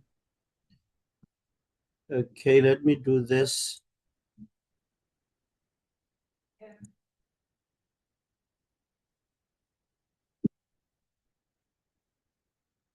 Can you hear me and can you see the presentation? We can still hear you, but we haven't seen the presentation yet.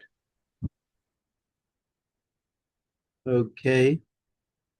While I'm trying to sort that out, let me welcome everybody. My name is Mosalasuping Mohorosi. I hope you can see it now. We can see it now. And I work for the National Nuclear Regulator, and I'm in the Communications and Stakeholder Relations Department. So before maybe I kickstart my presentation, I just want us, in order for us to understand the regulatory perspective of the nuclear, we need to ask ourselves a question: what does the law say about nuclear? And in answering that question, I'm going to really do that by looking at our supreme law, which is the Constitution of the Republic of South Africa. Section 24 of the Constitution guarantees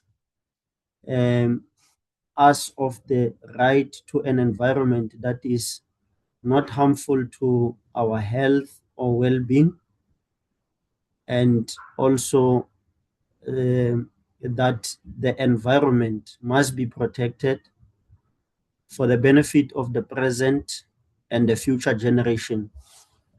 Now, how does that come into effect? Now, the same section of the Constitution places the responsibility on government or on the state to make sure that it introduces the laws that are reasonable and that are going to ensure that this right to a safe environment is realized.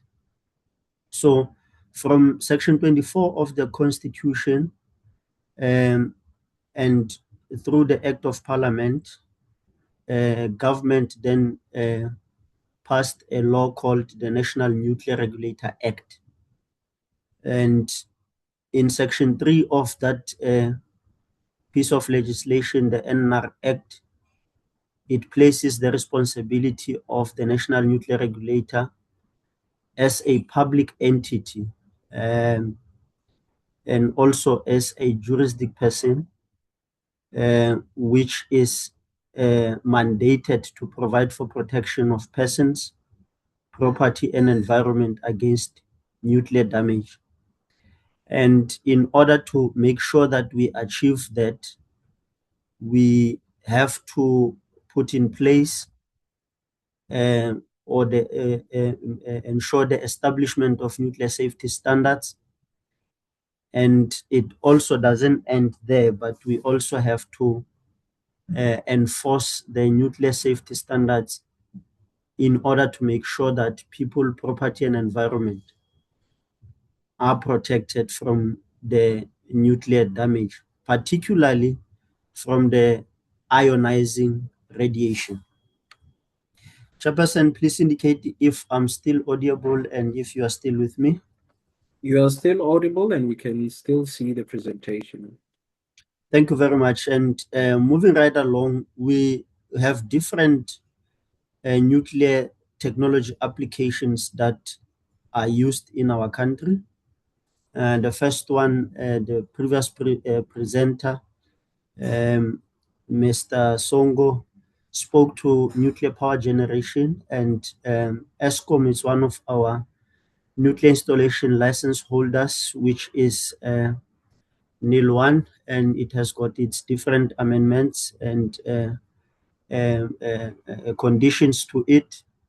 But the objective of that NIL 1 is to ensure that Eskom does one thing, and that is one thing only, and that is power generation using nuclear technology.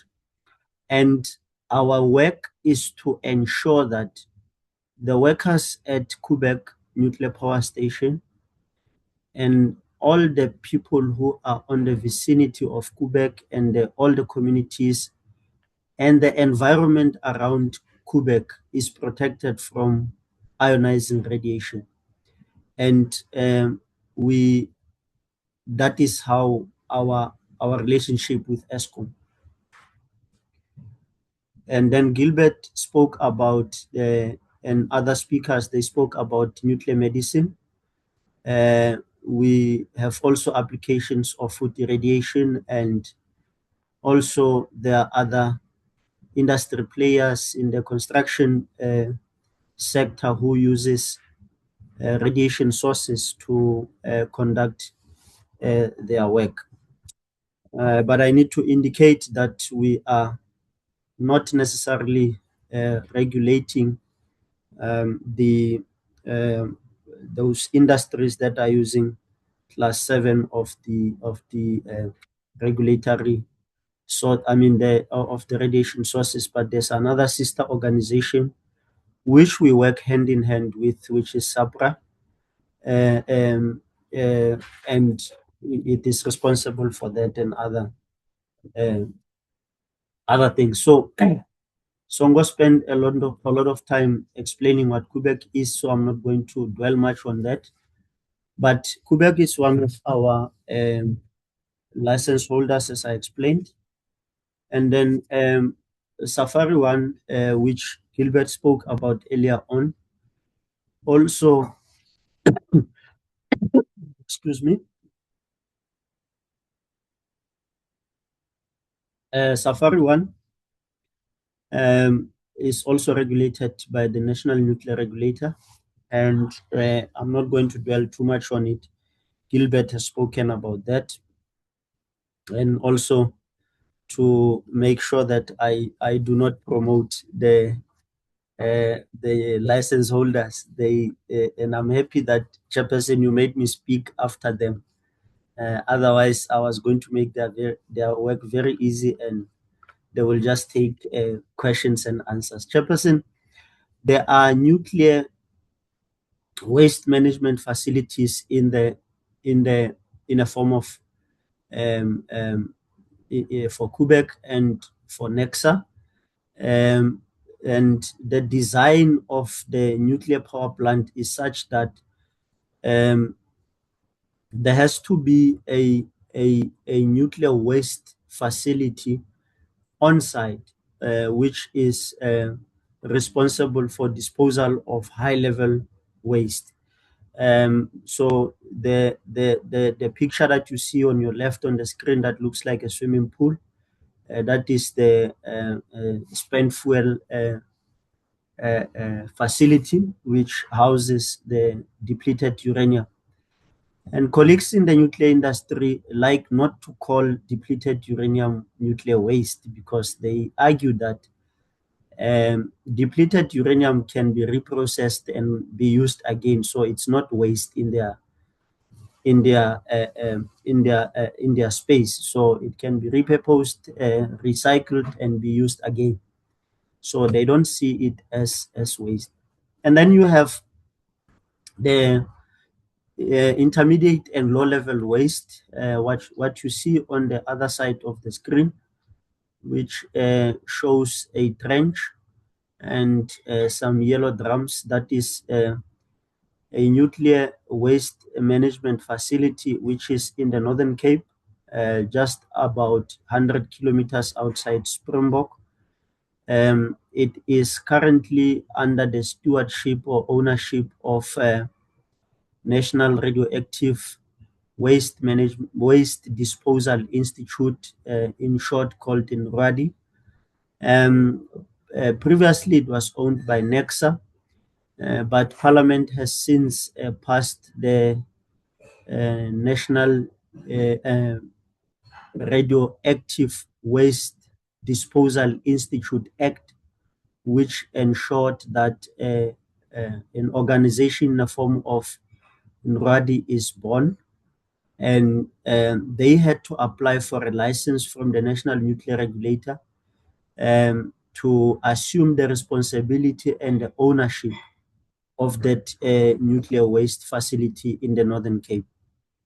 So it is also important to emphasize that a nuclear installation license is not transferable. So NRWADI had to demonstrate to the NNR that they have the necessary skills, capacity, and all what is necessary to assume the responsibility of being a nuclear license holder. And they have since passed that test, and they were issued a license sometime last year, and now the facilities under their ownership. We also are responsible for the regulation of NOM facilities. NOM is an acronym for naturally occurring radioactive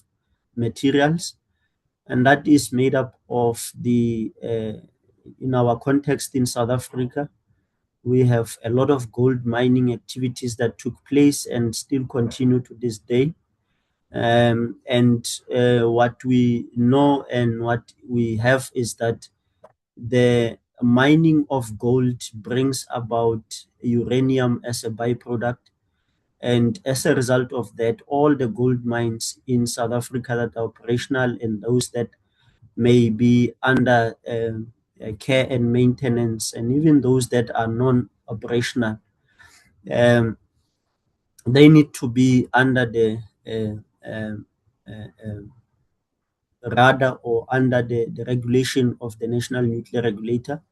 And we issue a certificate of registration to those facilities. There are also scrap dealers and fertilizer manufacturers and laboratories which uses nuclear science and technology. And as a result of that, they need to be registered with the National Nuclear Regulator so that they can be regulated. And all this is done to ensure that people, property, and environment are not exposed to the negative effects of ionizing radiation. Now, again, we need to ask ourselves the question. Songo and Gilbert spoke profoundly about what they use nuclear for, and we also can concur that nuclear science and technology can be used for peaceful purposes and also to advance the quality of life. However, it has to be looked after and it has to be regulated. So we regulate the nuclear industry because we want to avoid nuclear accidents.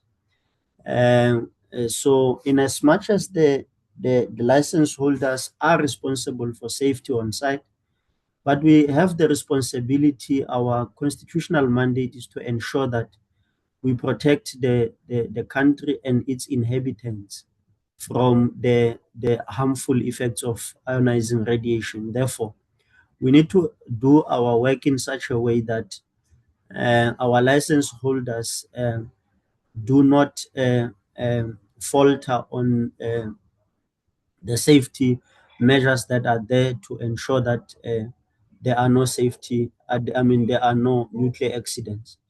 And of course, we know, as it has been seen in other countries, that nuclear accidents do happen. We know about the Chernobyl accident. We know about the Fukushima accident. And but we also need to regulate the nuclear industry to ensure that in an unlikely event of a nuclear accident, we must be able to mitigate the effects of the accident and making sure that all the necessary skills, capacity, resources are in place and are fully functional to ensure that we can be able to mitigate any accident, any radiological accident that may occur.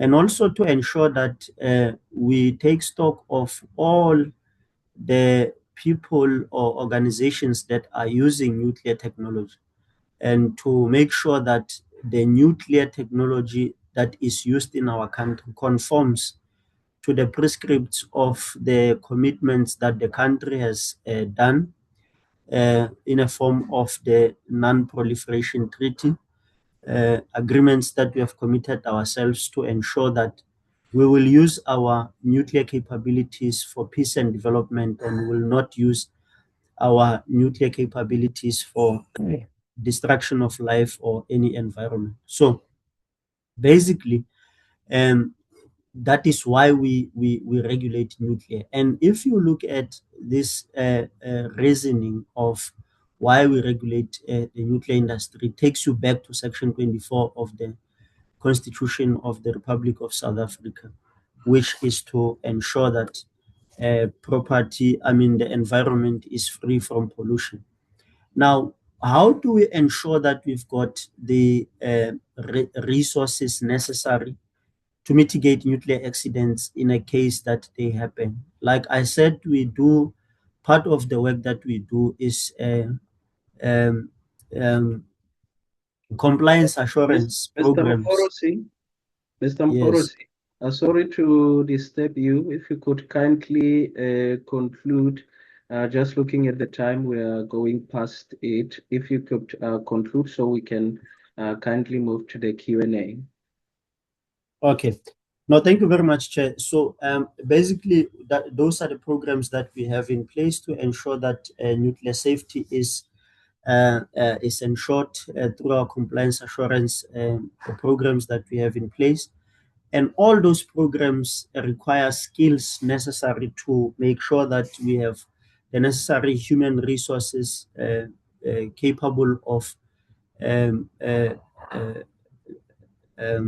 implementing the mandate of the National Nuclear Regulator. And we do, so our staff complement is made up of nuclear engineers, nuclear physicists, nuclear scientists, and they are also working in different programs, which others are in the research and development in our Center for Nuclear Safety and Security department. We also have got the Environmental Surveillance Laboratory, which is responsible for the environmental safety. And we also do recruit lawyers. We also recruit auditors and accountants, ICT, and business management professionals, human resource. And just lastly, Chair, that is was the last slide on my presentation. That we also, through our Center for Nuclear Safety and Security, have got MOUs with different universities that we are responsible for R&D. And through that program, there is funding that is made available for certain programs that may be of need to any organization that we may be collaborating with or within the needs and resource needs of the National Nuclear Regulator. Thank you very much, Chair. I will take questions if there are any. Thank you so much for the wonderful presentation, Mr. Mokorosi. And I'm actually liking that in each and one of the presentations that we have had today, each presenter is actually presenting the kind of opportunities that students or people who aspire to be students can actually get from different organizations. So once again, let's move on to the Q&A. If you have a question, you can kindly raise your hand if you want to speak, or you can write your question in the chat box. While we wait, I can ask just one question, Mr. Mokorosi. Given the role of any regulator, people often see it as, if we speak about perceptions and so on, as a gatekeeper for safety. How do you and your team communicate this critical function in a way that builds public trust rather probably than just imposing rules? I hope you can still hear me. Thank Yes. you very much for that question. That is why when I started my presentation, I went straight to the supreme law, which is the Constitution, and the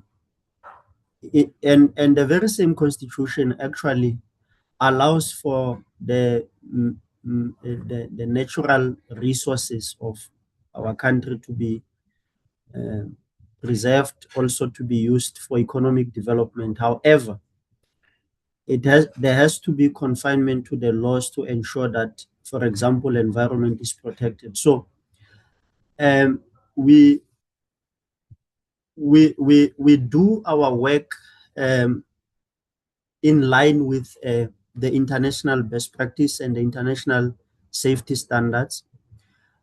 So we don't deviate from what the IAEA safety standards prescribes for any country in the world, for that matter, when it comes to nuclear safety.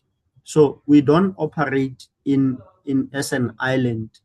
And so what happens in Egypt or in the US, in Russia, when it comes to nuclear safety, you would realize that we conform to almost the same safety standards that are prescribed in the International Atomic Energy Agency.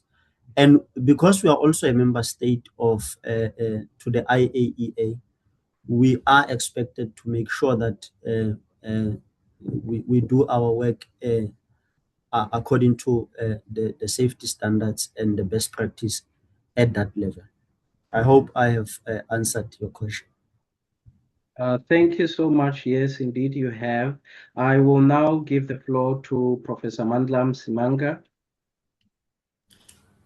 Thank you, Mr. Mkhorosi. Just a quick question from my side. Apart from the big players in the nuclear industry that you regulate, like your NECSA, Quebec, are there smaller private companies that you regulate, and what line of business are they in? I'm asking here just to try and give students a broader view of the type of companies or industry that they can expect to find work apart from the usual suspects, your NECSA and Quebec. Okay, no, thank you very much, Prof. Yes, we do. Mainly, as I indicated, your natural occurring radioactive materials facilities, like your scrap dealers, like your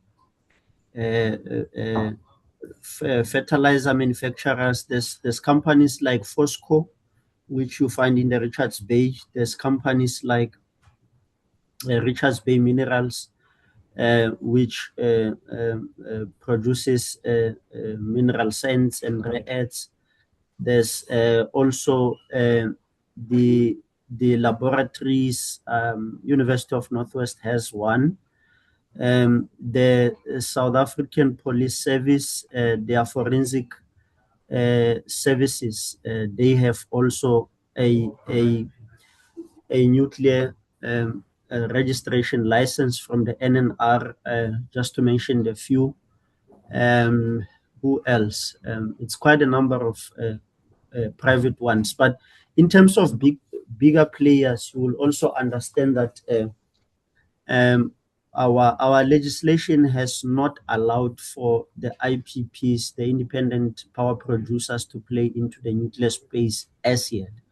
And maybe when the country forges ahead with the nuclear new build program, and the technologies like SMRs plays into that space, and maybe legislation can allow in future for independent power producers to play in that space. But just to answer you in short, it's those organizations mainly in the environmental space, in the mining space. That's where you would find them. Thank you, Prof. Thank you. Yes, thank you so much, Mr. Mkhorosi. Because of time, I'm going to kindly ask that you look at the chat. There is some two questions for you, and please respond to that while we continue with the program. Will you be able to do that, Mr. Mkhorosi?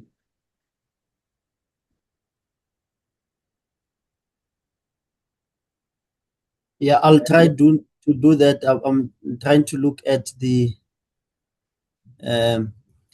questions, but you may proceed, Chair. I will raise my hand when I've located a question and try to respond. Okay, Or maybe I will respond on the chat. Yes, probably better if you can type in the chat and respond to the questions in the chat while we continue with the program. Okay, moving forward, we have our final speaker, which is a speaker who offers a unique and incredible, relatable perspective. And her name is Eugenia Yeboah, who is an alumnus of the Tomsk Polytechnic here in the Russian Federation. And she is somebody who has actually navigated the very roadmap that we are discussing today. So, Eugenia, please, the floor is yours. Okay, thank you very much, and good afternoon or good evening to everyone.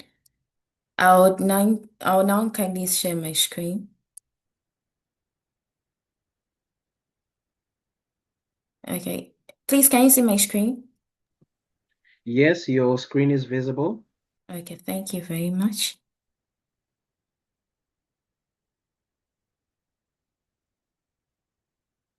Okay. Good afternoon and good evening once again to everyone. My name is Yeboah Eugenia, and today I'll be presenting on my journey in nuclear science and technology. So I'll be taking you through the following content. So basically, as I said earlier, my name is Yeboah Eugenia, and I hail from Ghana. And actually, I've always been curious about the environment and its problems since childhood.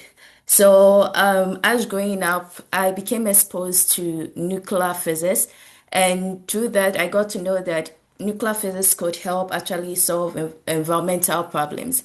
And that had actually got me curious because mostly when you hear about nuclear, what comes in mind, as our previous speakers have already spoken about, is the nuclear bomb. So that actually got me curious about how nuclear technology can actually be used to solve environmental problems. And based on that, I actually decided to build on that, and that actually got me to where I am today. So I started my journey in the University of Ghana as a bachelor student of physics. I was a physics student in the University of Ghana, and one of the courses I studied was nuclear physics. And that was where all the curiosity started about. And afterwards, I did my master's and my PhD in Tomsk Polytechnic University in Russia. So my first industrial experience actually was at Ghana Atomic Energy Commission. So after bachelor's, I had the opportunity to actually work in Ghana Atomic Energy Commission, specifically at the Radiation Processing Institute, where I worked as a laboratory technologist.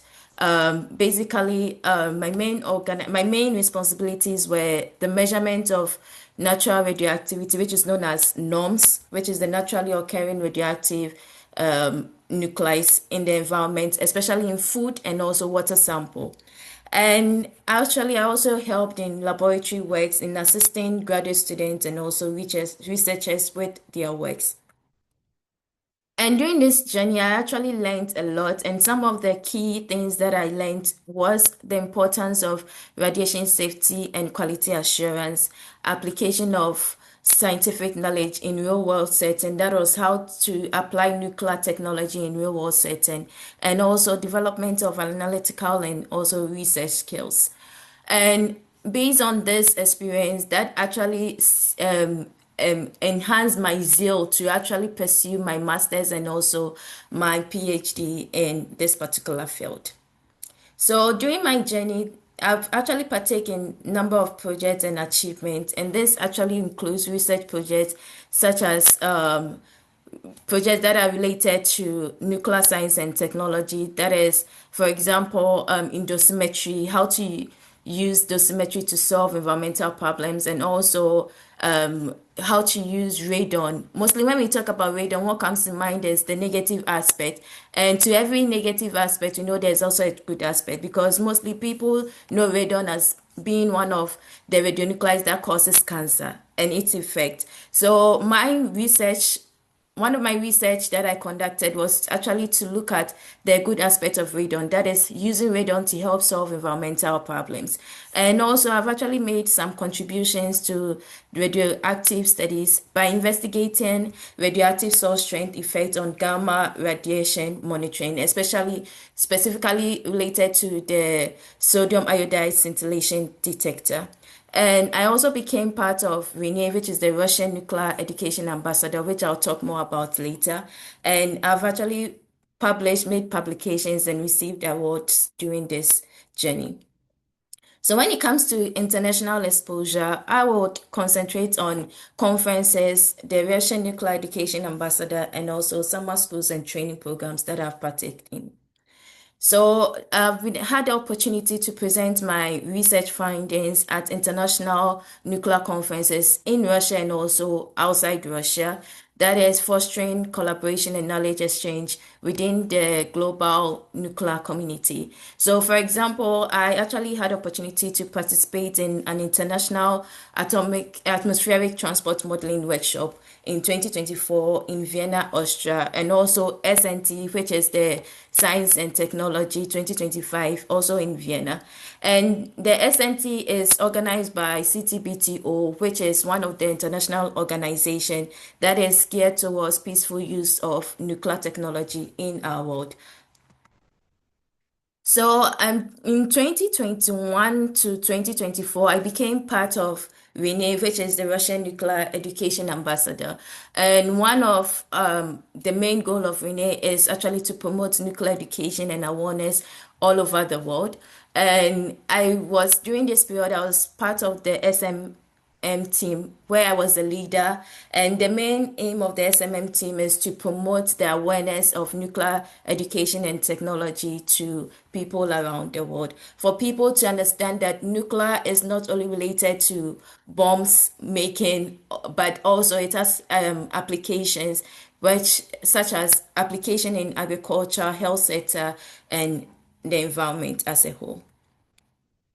I also had the opportunity to participate in summer schools such as the ETI Annual Summer School and also the MTV Nuclear Engineering Summer School to help boost my professional development. And also I participated in an international training program, which was a joint program between ICTP and IAEA. They are both actually also international organizations that are much more interested in nuclear field. And also I partook in internship programs. So for future aspiration, for the future, I plan to continue advancing in my research in the nuclear science and technology, and also to support the safe and peaceful use of nuclear technology in the world, and also to collaborate internationally with other people in the field and to inspire the next generation to actually also partake in nuclear professionals, to take up the nuclear technology as a course, to study it and also build a career from it. So in conclusion, my journey in the nuclear field has been driven by curiosity that was as to how nuclear technology could be used to solve environmental problems in the world, and also learning and continuous growth. And based on academic training and also industrial experience and also international exposure, these platform has actually helped shape my professional development. And also nuclear technology is not just about bomb making, but actually can be used in different areas, applications such as health sector, agriculture, and sustainable development. And I remain committed to advancing in the nuclear research and also innovation to make our society and Africa as a whole a better place to live. So I'm ready to answer your questions. And if you are interested in knowing more about RNEA, which is the Russian Nuclear Education Ambassador, you can scan this QR code to follow our social media platform to learn more about Russian Nuclear Education Ambassadors. Thank you very much, and join us to promote nuclear education in the world. Thank you so much for that wonderful presentation. Ladies and gentlemen, if you have questions, once again, you can raise your hand or you can type them in the chat. While we wait for that, Eugenia, if you could just answer one question. If you could give one piece of advice to your former self when you were beginning this, or maybe just to someone in the audience who is just starting out, what would it be? Okay, so I'll say that one of the advice I'll give is don't stay stuck where you are or think about something, but you need to take a step. Because if I hadn't taken a step of advancing or expanding upon my curiosity, I wouldn't be where I am today. So if you are very curious about something, don't stay boxed or think about it, but rather take a step. And in taking a step, after taking a step, you have to be disciplined and passionate about whatever you're doing, and also hardworking, because that's the only way you can achieve whatever you want to achieve. Thank you very much. Thank you for that wonderful response. Any questions for Eugenia before we continue?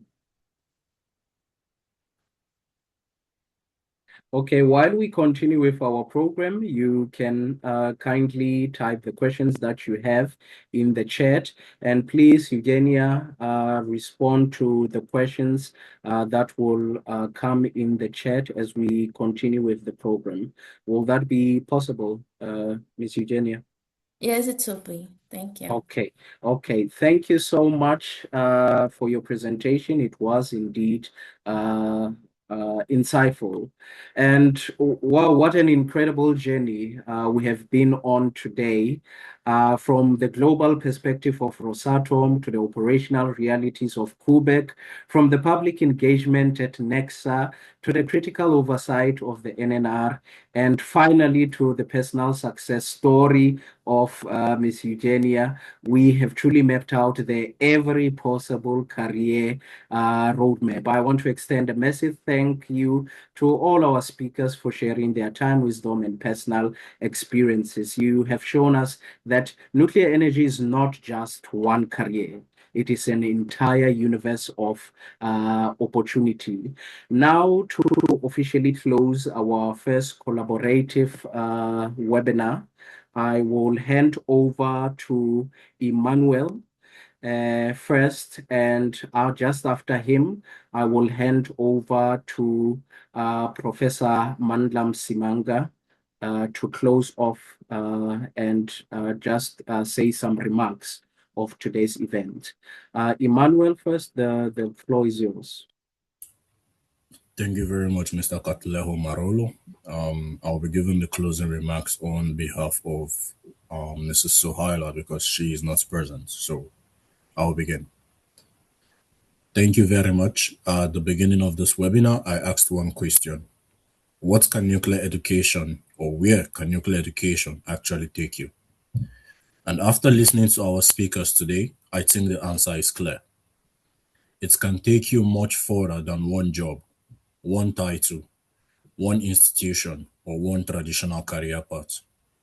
Nuclear education can take you to a power station where young professionals contribute directly to the future of energy. It can take you to research and technology organizations where knowledge becomes real projects.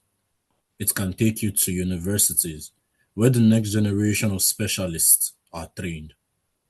It can take you to regulation and safety where public trust and responsibilities are protected.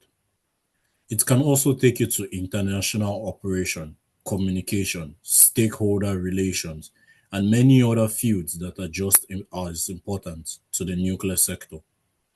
Today showed us that nuclear energy is not only about reactors, it is about a whole ecosystem of people and responsibilities. And this is very important for students and young professionals to understand. Sometimes we limit ourselves because we think there is only one correct way to enter the nuclear field. But today's speakers showed us that there are many ways to contribute through technical skills, leadership, education, communication, safety, research, and international collaboration.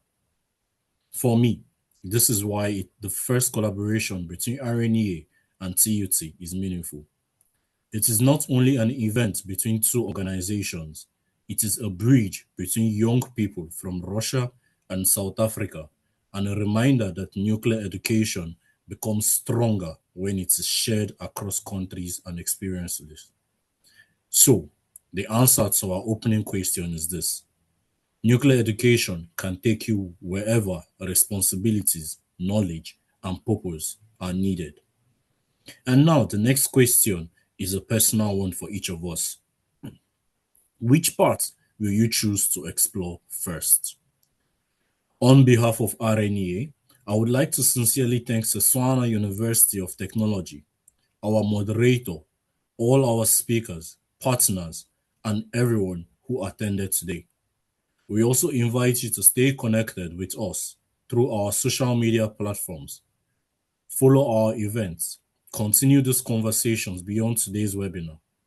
This collaboration should not end when the meeting closes. It should be the beginning of more connections, more questions, and more opportunities. Thank you very much, and we hope to see you again in our next collaborative events.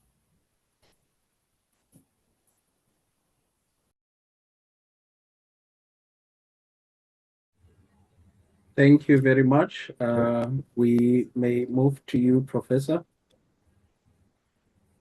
All right, thank you. I think Emmanuel has really summed up everything that I would have said regarding opportunities that nuclear education presents to each and every student involved in this field. As you've heard throughout the presentations, the amount of opportunities are quite many. They may not be there as and when you want them, but definitely the opportunities are there, and there are quite a lot. And Nexa just told us that there's 28 vacancies at the moment, and there's in the country there's we're all waiting for the nuclear build that we're expecting to kickstart within the next few years, if not months. So in terms of opportunities, I think there are ample opportunities. What you as students need to do is just be prepared. When you do your work, when you study, make sure you pass and pass well. Don't aim for 50%, because your recruiters, your potential employers also look at your performance. So be prepared and have have a portfolio of sorts to show that you are interested in this field. Having said that, I would like to thank our organizers. I'd like to particularly thank Mr. Katleho. I think you handled the program very well, handled it like a pro. It's as if you do this every day. Thank you so much. Yeah. And each and every one of our presenters, thank you for making time. We know that you are busy people, and making time for such a presentation is very much appreciated. Thank you so much. And to Eugenia and Songo, I think thank you for because you are the typical people that our students would be like looking up to see what somebody who's just finished school or somebody who's just started working, what exactly are they doing, what are their experiences. Thank you very much for sharing your experiences. And finally, to the RNEA, and the organizers here at TUT, especially Katlego and Belinda. I would also like to thank you for your efforts, for everything that you're doing to make sure that this collaboration is a live collaboration. It's not just a shelf arrangement, a shelf organization. Thank you so much. Thank you, everyone. Thank you, everyone. That concludes our webinar for today. Now we can go support Bafana Bafana. Yeah. Thank you, everyone. Cheers. Bye-bye. Bye-bye, colleagues. Thank you very much. Viva Bafana Bafana, viva.